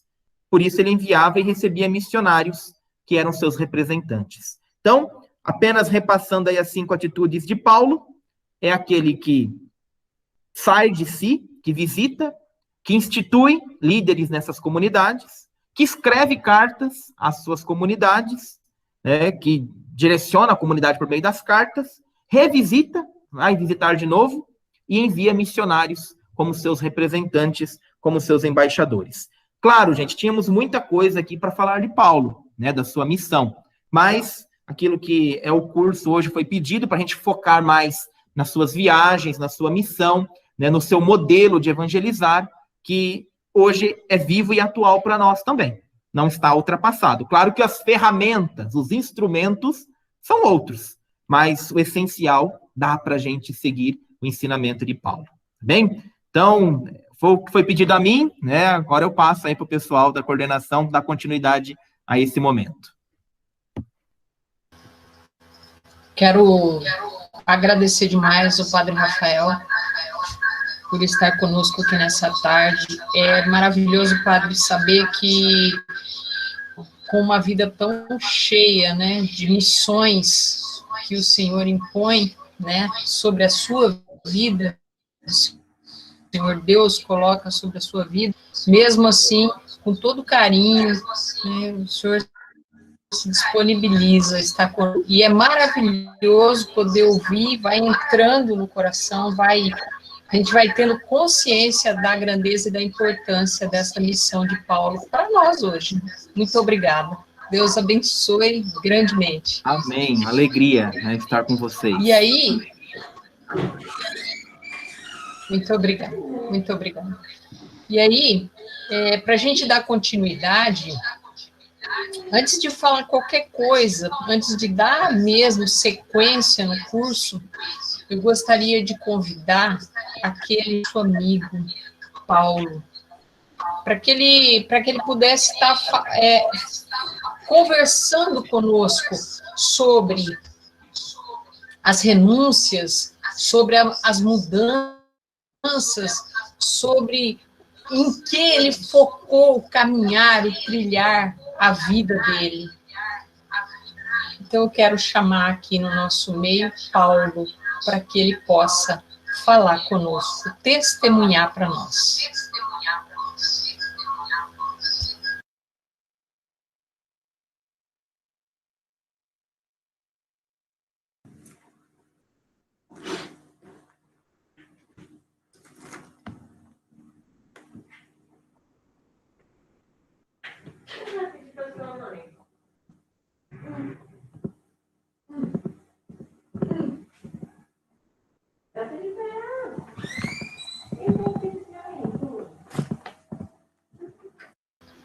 Cris, tá por aí, tá dando certo. Vamos aguardar um pouquinho. Miri, aproveitando, acho que o microfone deve sim. estar aberto, dando eco quando você fala aí, tá? E o do Cris está sem som. E o do Cris deve O Luiz já se mandou já, perdão. É que a gente estava aqui pertinho, mas ele já foi para outro cômodo. Tá, e o do Luzia, tá sem som, tá fechado o microfone.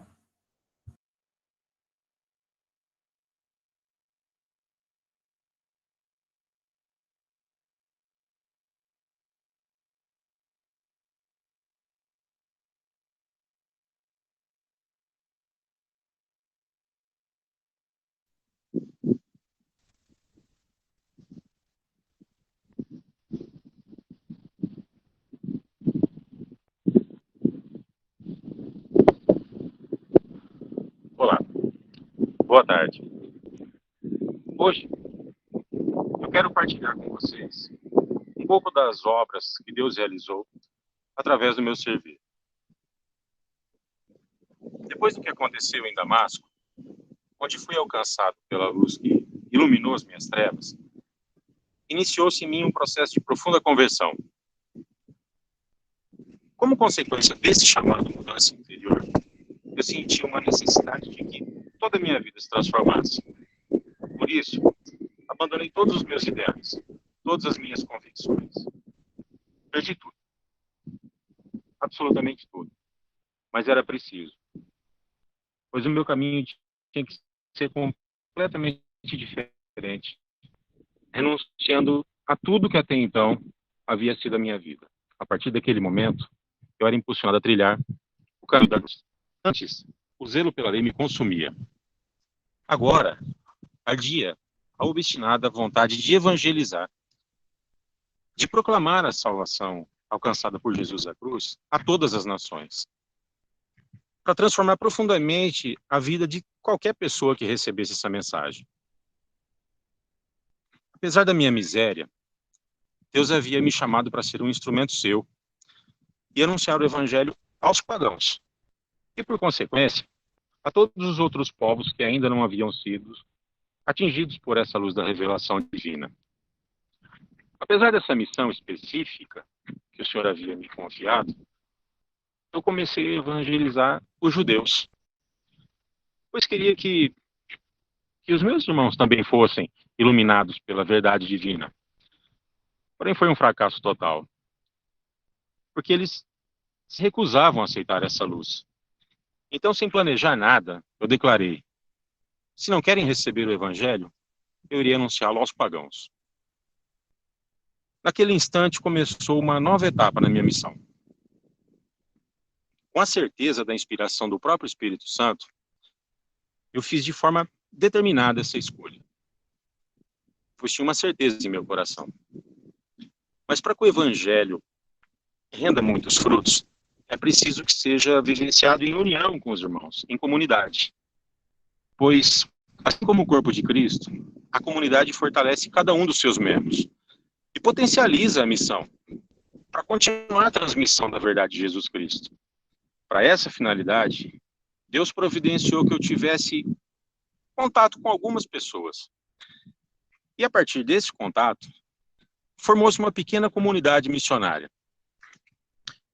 Sendo fiéis à ordem do Senhor Jesus, avançamos mais profundo e lançamos as redes para a pesca. Com todo o seu zelo de pai amoroso, Deus cuida e cuidou para que a missão de evangelizar produza frutos em nós e naqueles que eram evangelizados. Por isso, os membros da comunidade têm que ser missionários, pois a missão forma e edifica a todos, tanto quem é evangelizado quanto quem evangeliza. Porém, a missão tem tribulações. E não demorou muito para surgir um grande desafio, um conflito de visões e opiniões muito diferentes. Eu estava convicto de que a salvação conquistada por Jesus com sangue na cruz era universal, para todos os povos, todos os que acreditassem e aceitassem Jesus como Senhor. Mas os apóstolos e os demais irmãos que tinham se convertido do judaísmo tinham dificuldade em aceitar que os pagãos também fossem agraciados com a salvação. Acreditavam que até poderiam ser salvos, mas teriam que se submeter aos preceitos da lei de Moisés. Houve, assim, a necessidade de se realizar um concílio, primeiro na cidade de Jerusalém, para resolver essa questão. Isso é o entendimento de que a salvação é graça concedida por Deus, é perfeito amor por nós, não sendo alcançada pelas obras, conforme a lei que poderíamos praticar. Tendo como fundamento o amor e a aceitação da graça, o Espírito conduz as obras, que são consequência dessa abertura, pois nos dá força, nossa mente, nosso coração se convertam e se abandonem em Cristo, gerando uma nova vida. Houve resistência por parte dos irmãos de fé, pois acreditavam que era necessário o seguimento da lei judaica pelos pagãos, especialmente a prática da circuncisão. Mas foi essa. Mas conduziu o nosso concílio, iluminou o responsável pela igreja, Pedro, a pedra que Jesus escolheu, concedendo a compreensão de que os pagãos também mereciam receber a salvação e que não se deveria impor a eles o fardo pesado de se observar a lei por completo, que nem os judeus conseguiam. Reconheceu-se dessa forma a universalidade da salvação e da missão da igreja. Com o aval da igreja, eu e os outros missionários iniciamos esse desafio. Viajamos milhares de quilômetros. Passamos sede, fome, frio, perigos de toda sorte. Porém, perseveramos, pois o Senhor estava conosco. Percebi que não bastava evangelizar. Era preciso criar um método para que a evangelização se multiplicasse, além da minha ação individual. Contudo, como fazer isso? Com a inspiração do Senhor, eu consegui compreender que, para isso, seria necessário a criação de comunidades, locais de vivência do amor e da misericórdia, e ao mesmo tempo celeiros, para que outros missionários se formassem e anunciassem o evangelho para mais pessoas em outras localidades. Assim, iniciei o processo de plantio para a formação de lideranças, de pessoas de boa vontade, para que continuassem e ampliassem a ação evangelizadora da igreja, mesmo eu não estando presente em todas as ocasiões. Entendi claramente que a ação da igreja era muito maior que eu, que nela um pode plantar, o outro regar, mas é o Senhor que faz crescer. Nessa postura evangelizadora, as comunidades cristãs cresciam, se mantinham vivas, frutíferas, era maravilhoso, via-se várias comunidades surgindo, era clara a ação de Deus, fazendo a missão se tornar cada vez maior. Para auxiliar tudo isso, comecei a escrever cartas para as comunidades que eu havia iniciado. Minha intenção, no início, era orientar, exortar, ensinar, corrigir, enfim, cada carta tinha um objetivo bem definido. Hoje, eu posso dizer que essas cartas foram fruto da inspiração de Deus, porque se tornaram textos sagrados, de valor eterno, integrando a própria Bíblia, que naquele momento nem existia organizada. Mas no momento de escrevê-las, jamais imaginaria tal maravilha. Eu apenas sentia que tinha que escrever, e escrevia. Deus foi muito além do que eu imaginava, em tudo que aconteceu na minha vida. Digo a você, participante desse curso, é importante saber que antes de escrever com tinta, eu escrevi com a vida. Minhas cartas se tornaram sagradas, mas a primeira tinta foi a vivência. Quando nos rendemos ao Senhor, obedecemos a sua voz, quando nos deixamos ser conduzidos por Ele, tudo o que fazemos, Deus pode levar muito além do que imaginamos. Você também pode estar escrevendo uma escritura sagrada na vida de alguém. Não com tinta, mas com as suas atitudes. E eu te pergunto, que texto sagrado você está imprimindo na vida das pessoas que passam por você? Na sua Bíblia, tem várias das cartas que eu escrevi. Eu nunca pensaria que Deus as levaria até você. Mas Deus foi além na minha história. E Deus deseja ir além na sua história também. Continue, não pare, não desista do seu chamado. Quero te perguntar, qual é a mensagem que você está transmitindo? O que você está escrevendo com a sua vida?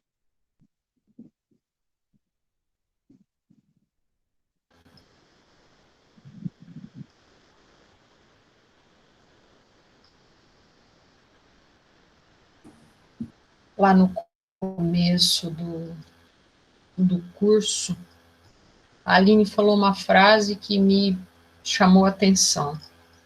Deus já sabia que a gente ia precisar das coisas que Paulo viveu e escreveu. Eu não tenho dúvidas que Deus também já sabe que vai precisar daquilo que eu e você estamos escrevendo, para a vida de tantos outros que vão vir. O padre também falou a respeito do prédio que começou a construção e depois foi abandonado, e falou de Paulo que ia e depois voltava visitando, né, na terceira viagem só fez praticamente isso, de visitar novamente. Eu queria te convidar agora para que a gente pudesse visitar a cada um de nós. Daqui a pouco vai ser pedido para nós, para cada um de nós, para a gente escrever algo sobre nós mesmos, sobre a nossa obra, sobre a missão que nós estamos escrevendo. Mas antes de escrever, eu queria te convidar a pedir a Deus que vá preparando a gente com toda a unção do Espírito Santo. Eu não sei se para você, talvez, cansou, deu sono, não sei, para mim não aconteceu nada disso, mas se talvez você se distraiu por algum motivo, que agora você possa voltar para o foco desse curso, onde Deus quer meio que chacoalhar a gente, aquilo que nós estamos fazendo no dia a dia e que é sagrado e que pode transformar muitas vidas hoje e amanhã. Então eu vou colocar uma canção aqui e eu quero te pedir agora que visite você, visite suas obras, visite o seu caminhar, visite o seu dia a dia, visite os seus relacionamentos, visite a sua comunidade, visite a sua intimidade com o Senhor, visite os seus passos, para que depois, ungido pelo Espírito, a gente possa escrever sobre essa obra ainda inacabada, mas que Deus está trabalhando nela. Se for possível, feche os teus olhos e ouça essa canção.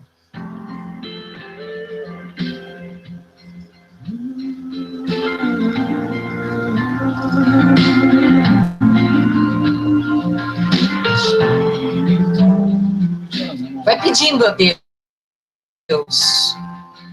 Vem restaurar tua casa. Essa casa. Sou tua habitação. Seja bem-vindo. Vai permitindo o Espírito Santo visitando. A casa é tua.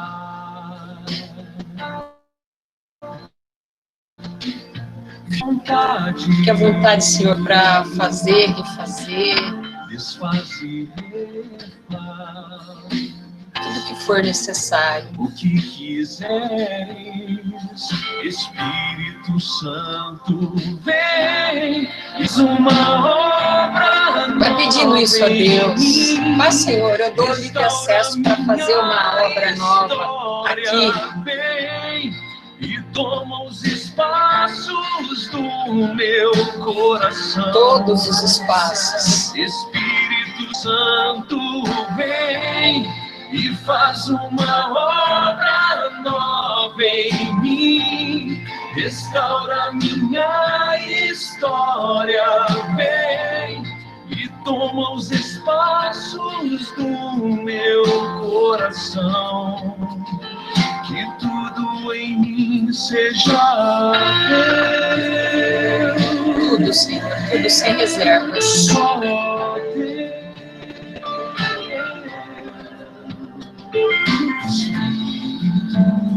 de amor, vem restaurar tua casa.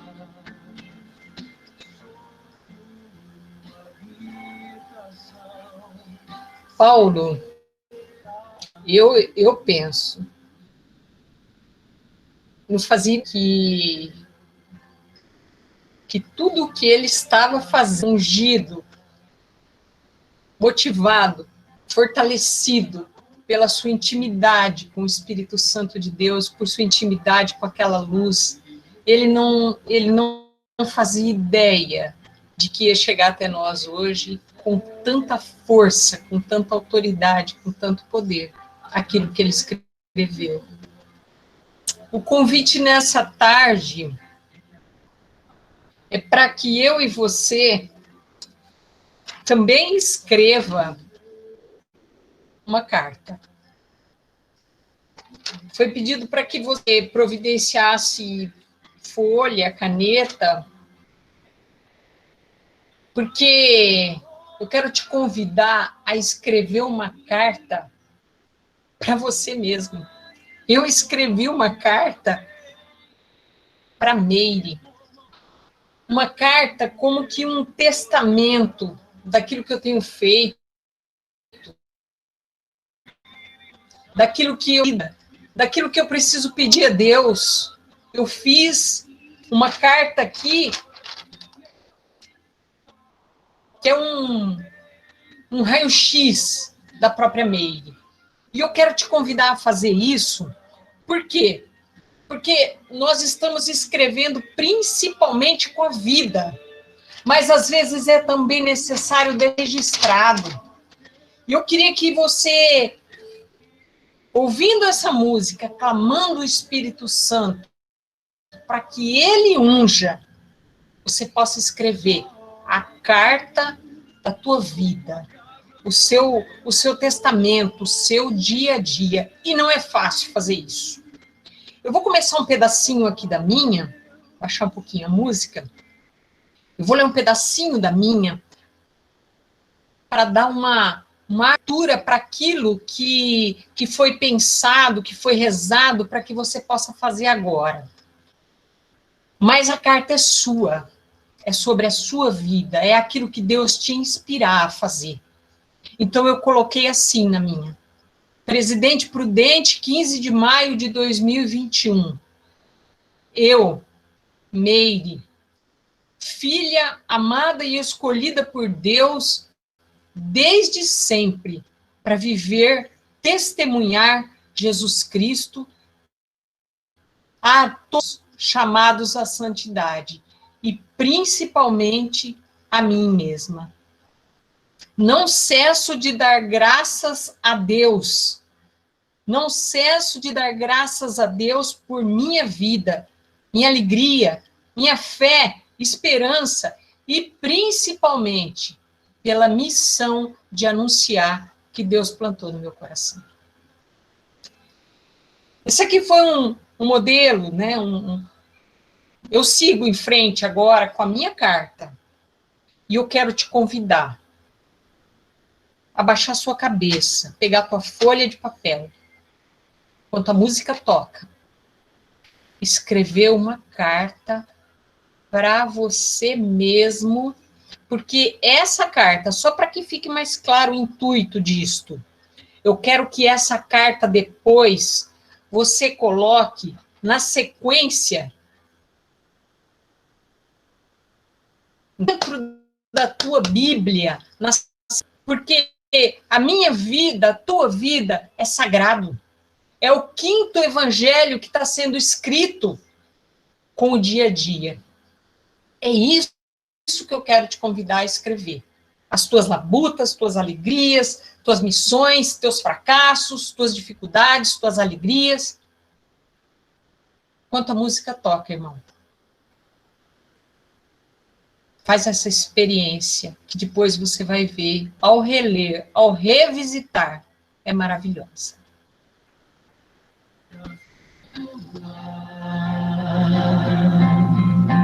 Vai pegando sua caneta, seu papel, fique à vontade, a casa é tua.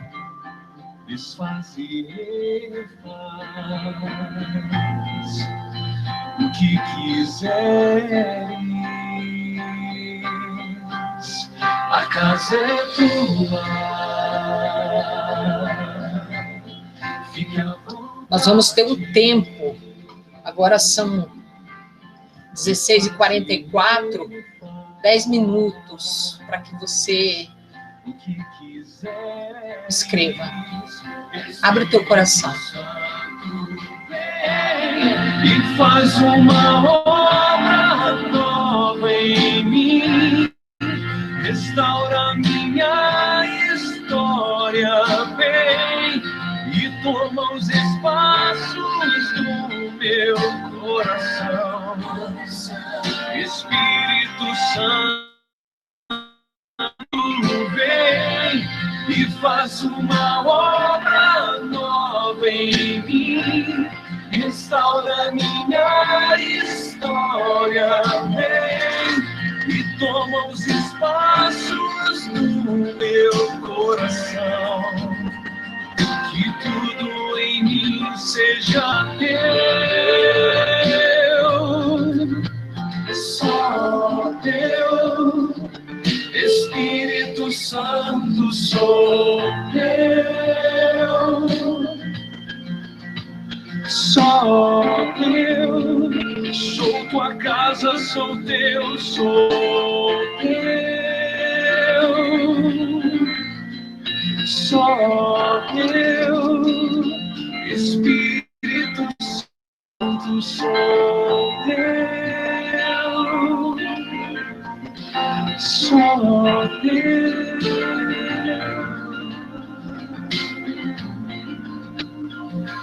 Espírito de amor, vem restaurar tua casa.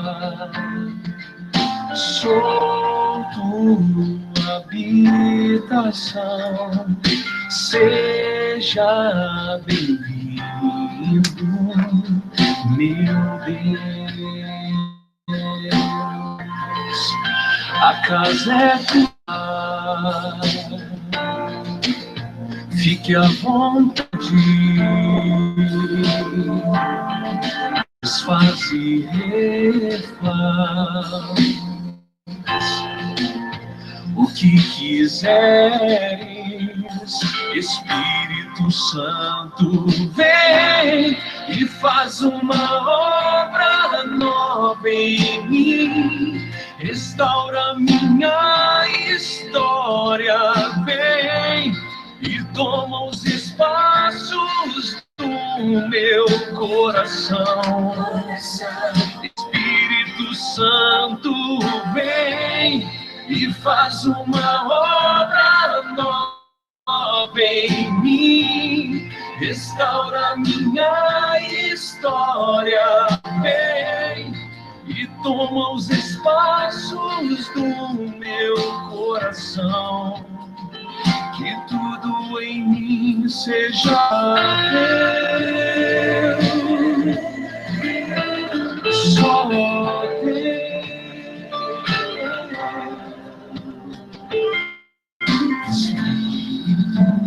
De amor, vem restaurar tua casa. Sou tua habitação, seja bem-vindo, meu Deus. A casa é tua, fique à vontade, desfaz e refaz o que quiseres. A casa é tua, fique à vontade, desfaz e refaz o que quiseres. Espírito Santo, vem e faz uma obra nova em mim, restaura minha história, vem e toma os espaços do meu coração. Espírito Santo, vem e faz uma obra nova em mim, restaura minha história, vem e toma os espaços do meu coração. Que tudo em mim seja teu, só teu. Espírito Santo, sou teu, só teu. Sou tua casa, sou teu, sou teu, só teu. Espírito Santo, sou teu.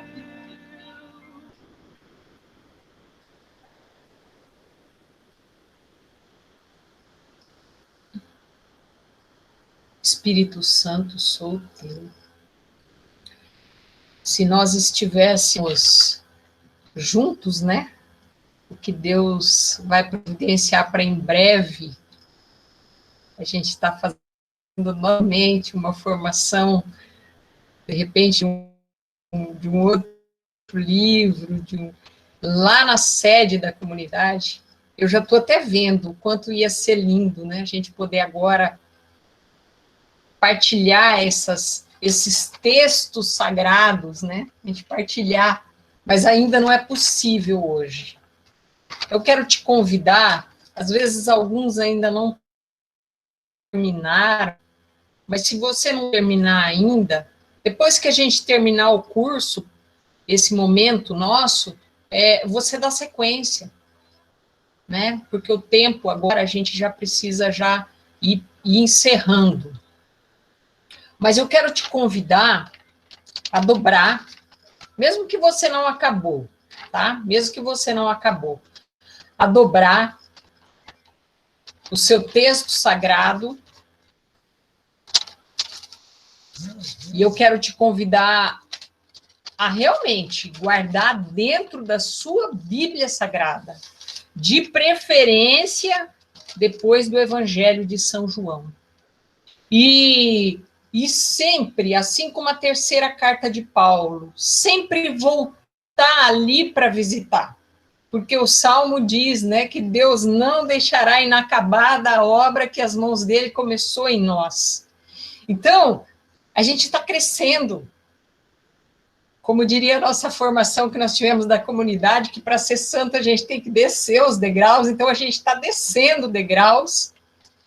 Vira e mexe, a gente vai voltar nesse texto sagrado e acrescentar algo, tirar algo, louvar por algo, eu não sei. Mas eu quero que fique guardado aí como algo sagrado a tua história que está sendo escrita. Eu quero só ler um pedacinho do final da minha carta para que a gente possa já fazer uma oração de agradecimento. Eu encerro a minha carta dizendo assim: enfim, Meire e irmãos em Cristo, o Deus da paz nos conceda a santidade perfeita, que todo o nosso ser seja conservado irrepreensível. Fiel é aquele que nos e ele cumprirá. Eu te convido agora a fechar os teus olhos, a abrir a tua boca e a abrir o teu coração para louvar a Deus, para agradecer a Deus por essa tarde maravilhosa, louvar e agradecer a Deus pela presença desse missionário, Padre Rafael, conosco, pela presença de cada um de nós. Eu estou vendo aqui, 35 pessoas buscando a Deus. Louvar e agradecer a Deus, porque Paulo só fez o que fez porque ele era íntimo do Espírito Santo. Por isso ele foi constante.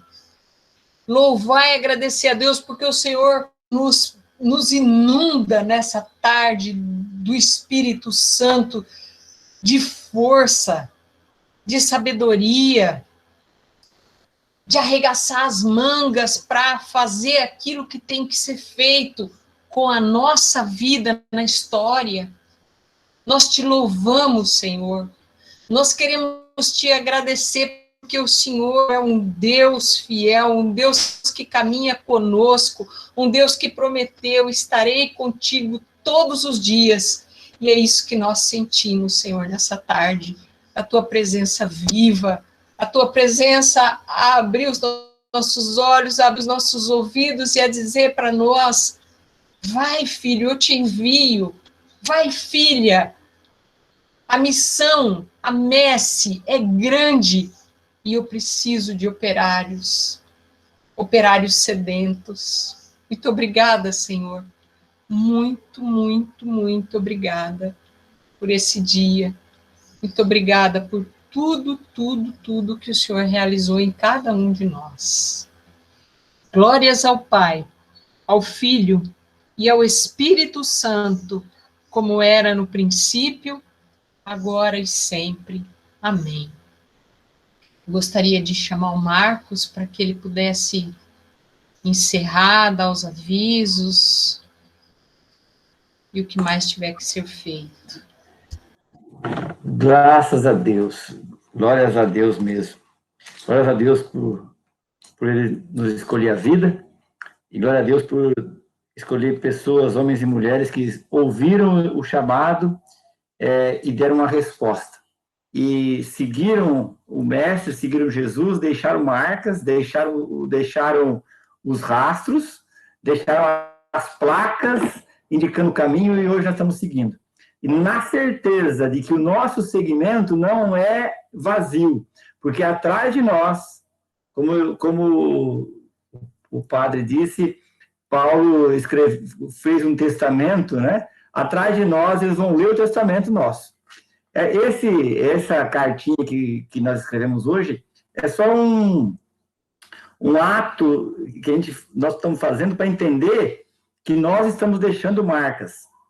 E é preciso sempre rever e perceber onde essas marcas, para onde essas marcas estão indicando, que caminho as pessoas estão indicando. Aliás, as minhas marcas estão indicando para as pessoas seguirem. Tá? Nós vamos ver mais profundamente no próximo encontro sobre as cartas de Paulo, e nós vamos perceber que as cartas hoje estão na Bíblia, tem versículo, capítulo, tem na Bíblia Jerusalém, na Bíblia Ave Maria, na Pastoral, mas Paulo nem sonhava com isso quando ele escreveu. Ele escreveu para exortar, para corrigir, para motivar, mas ele nem sonhava. E olha onde as cartas, olha onde chegou. Olha o que Deus fez, Deus vai além. Então, eu digo para você que está aqui no curso, através da sua vida, Deus vai além. Pode acreditar nisso. Você pode ser e deve ser um texto sagrado para alguém. Porque muita gente talvez só vai ler a tua Bíblia, a Bíblia da tua vida. E talvez depois ler essa... Marcos. Oi. Quem que falou? Só queria... Meire, um detalhezinho rápido. Essa semana, minha neta me falou uma conversa que eu nunca falei para ela, mas que ela perdeu na cartinha que eu estou escrevendo na vida dela, nas setinhas que eu estou deixando na vida dela. E às vezes a gente não percebe isso. E isso está acontecendo. Então, que as nossas atitudes sejam sempre de Cristo na vida dos outros. Muito bom. Então, a gente chega até o final a gente encerra por hoje, né? Falta 1 minuto no meu relógio aqui. Agradecendo a Deus, ao Padre, a Meire, ao Cristiano, que personificou aí muito bem o Paulo, né? A quem ajudou aí o dia de hoje. E eu quero dizer assim, que no próximo, é o último módulo, né? Que a gente fez esse curso em 4 módulos. Esse curso seria presencialmente no final de semana, a gente já disse isso. Mas, com a pandemia, fizemos online, dividimos ele em 4, enxugamos metade, enfim, né? É o que tem para hoje, como a gente costuma dizer. E o último mês que vem, e vocês, acho que a Aline já mandou no pessoal de vocês, no particular de cada um, vocês vão receber uma correspondência pelo correio. Se alguém não receber até a semana do curso,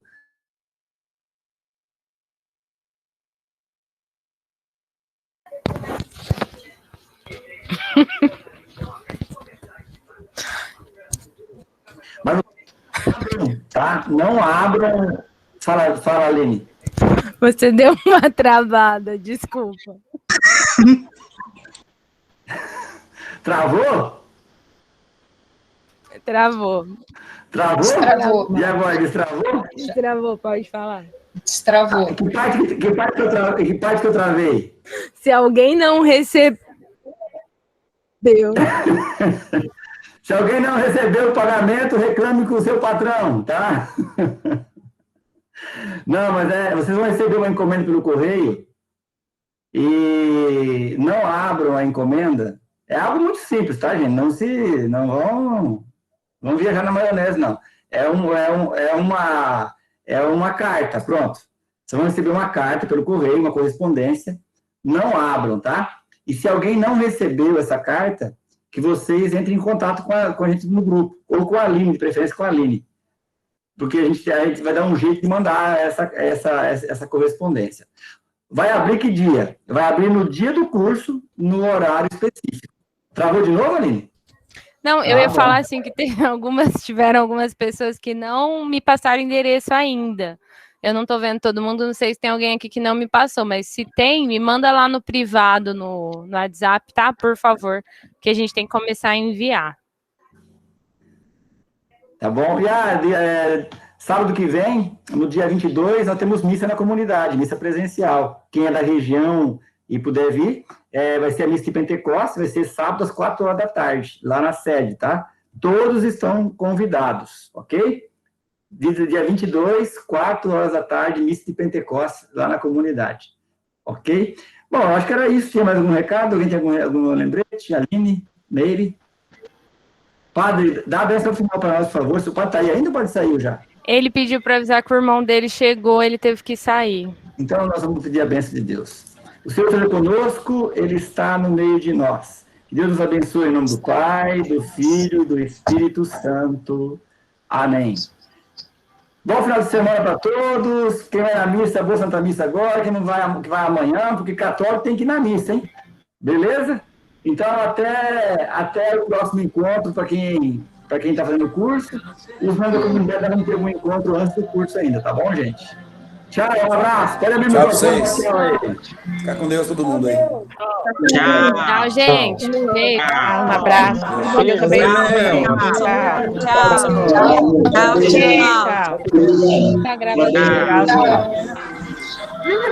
Deus abençoe.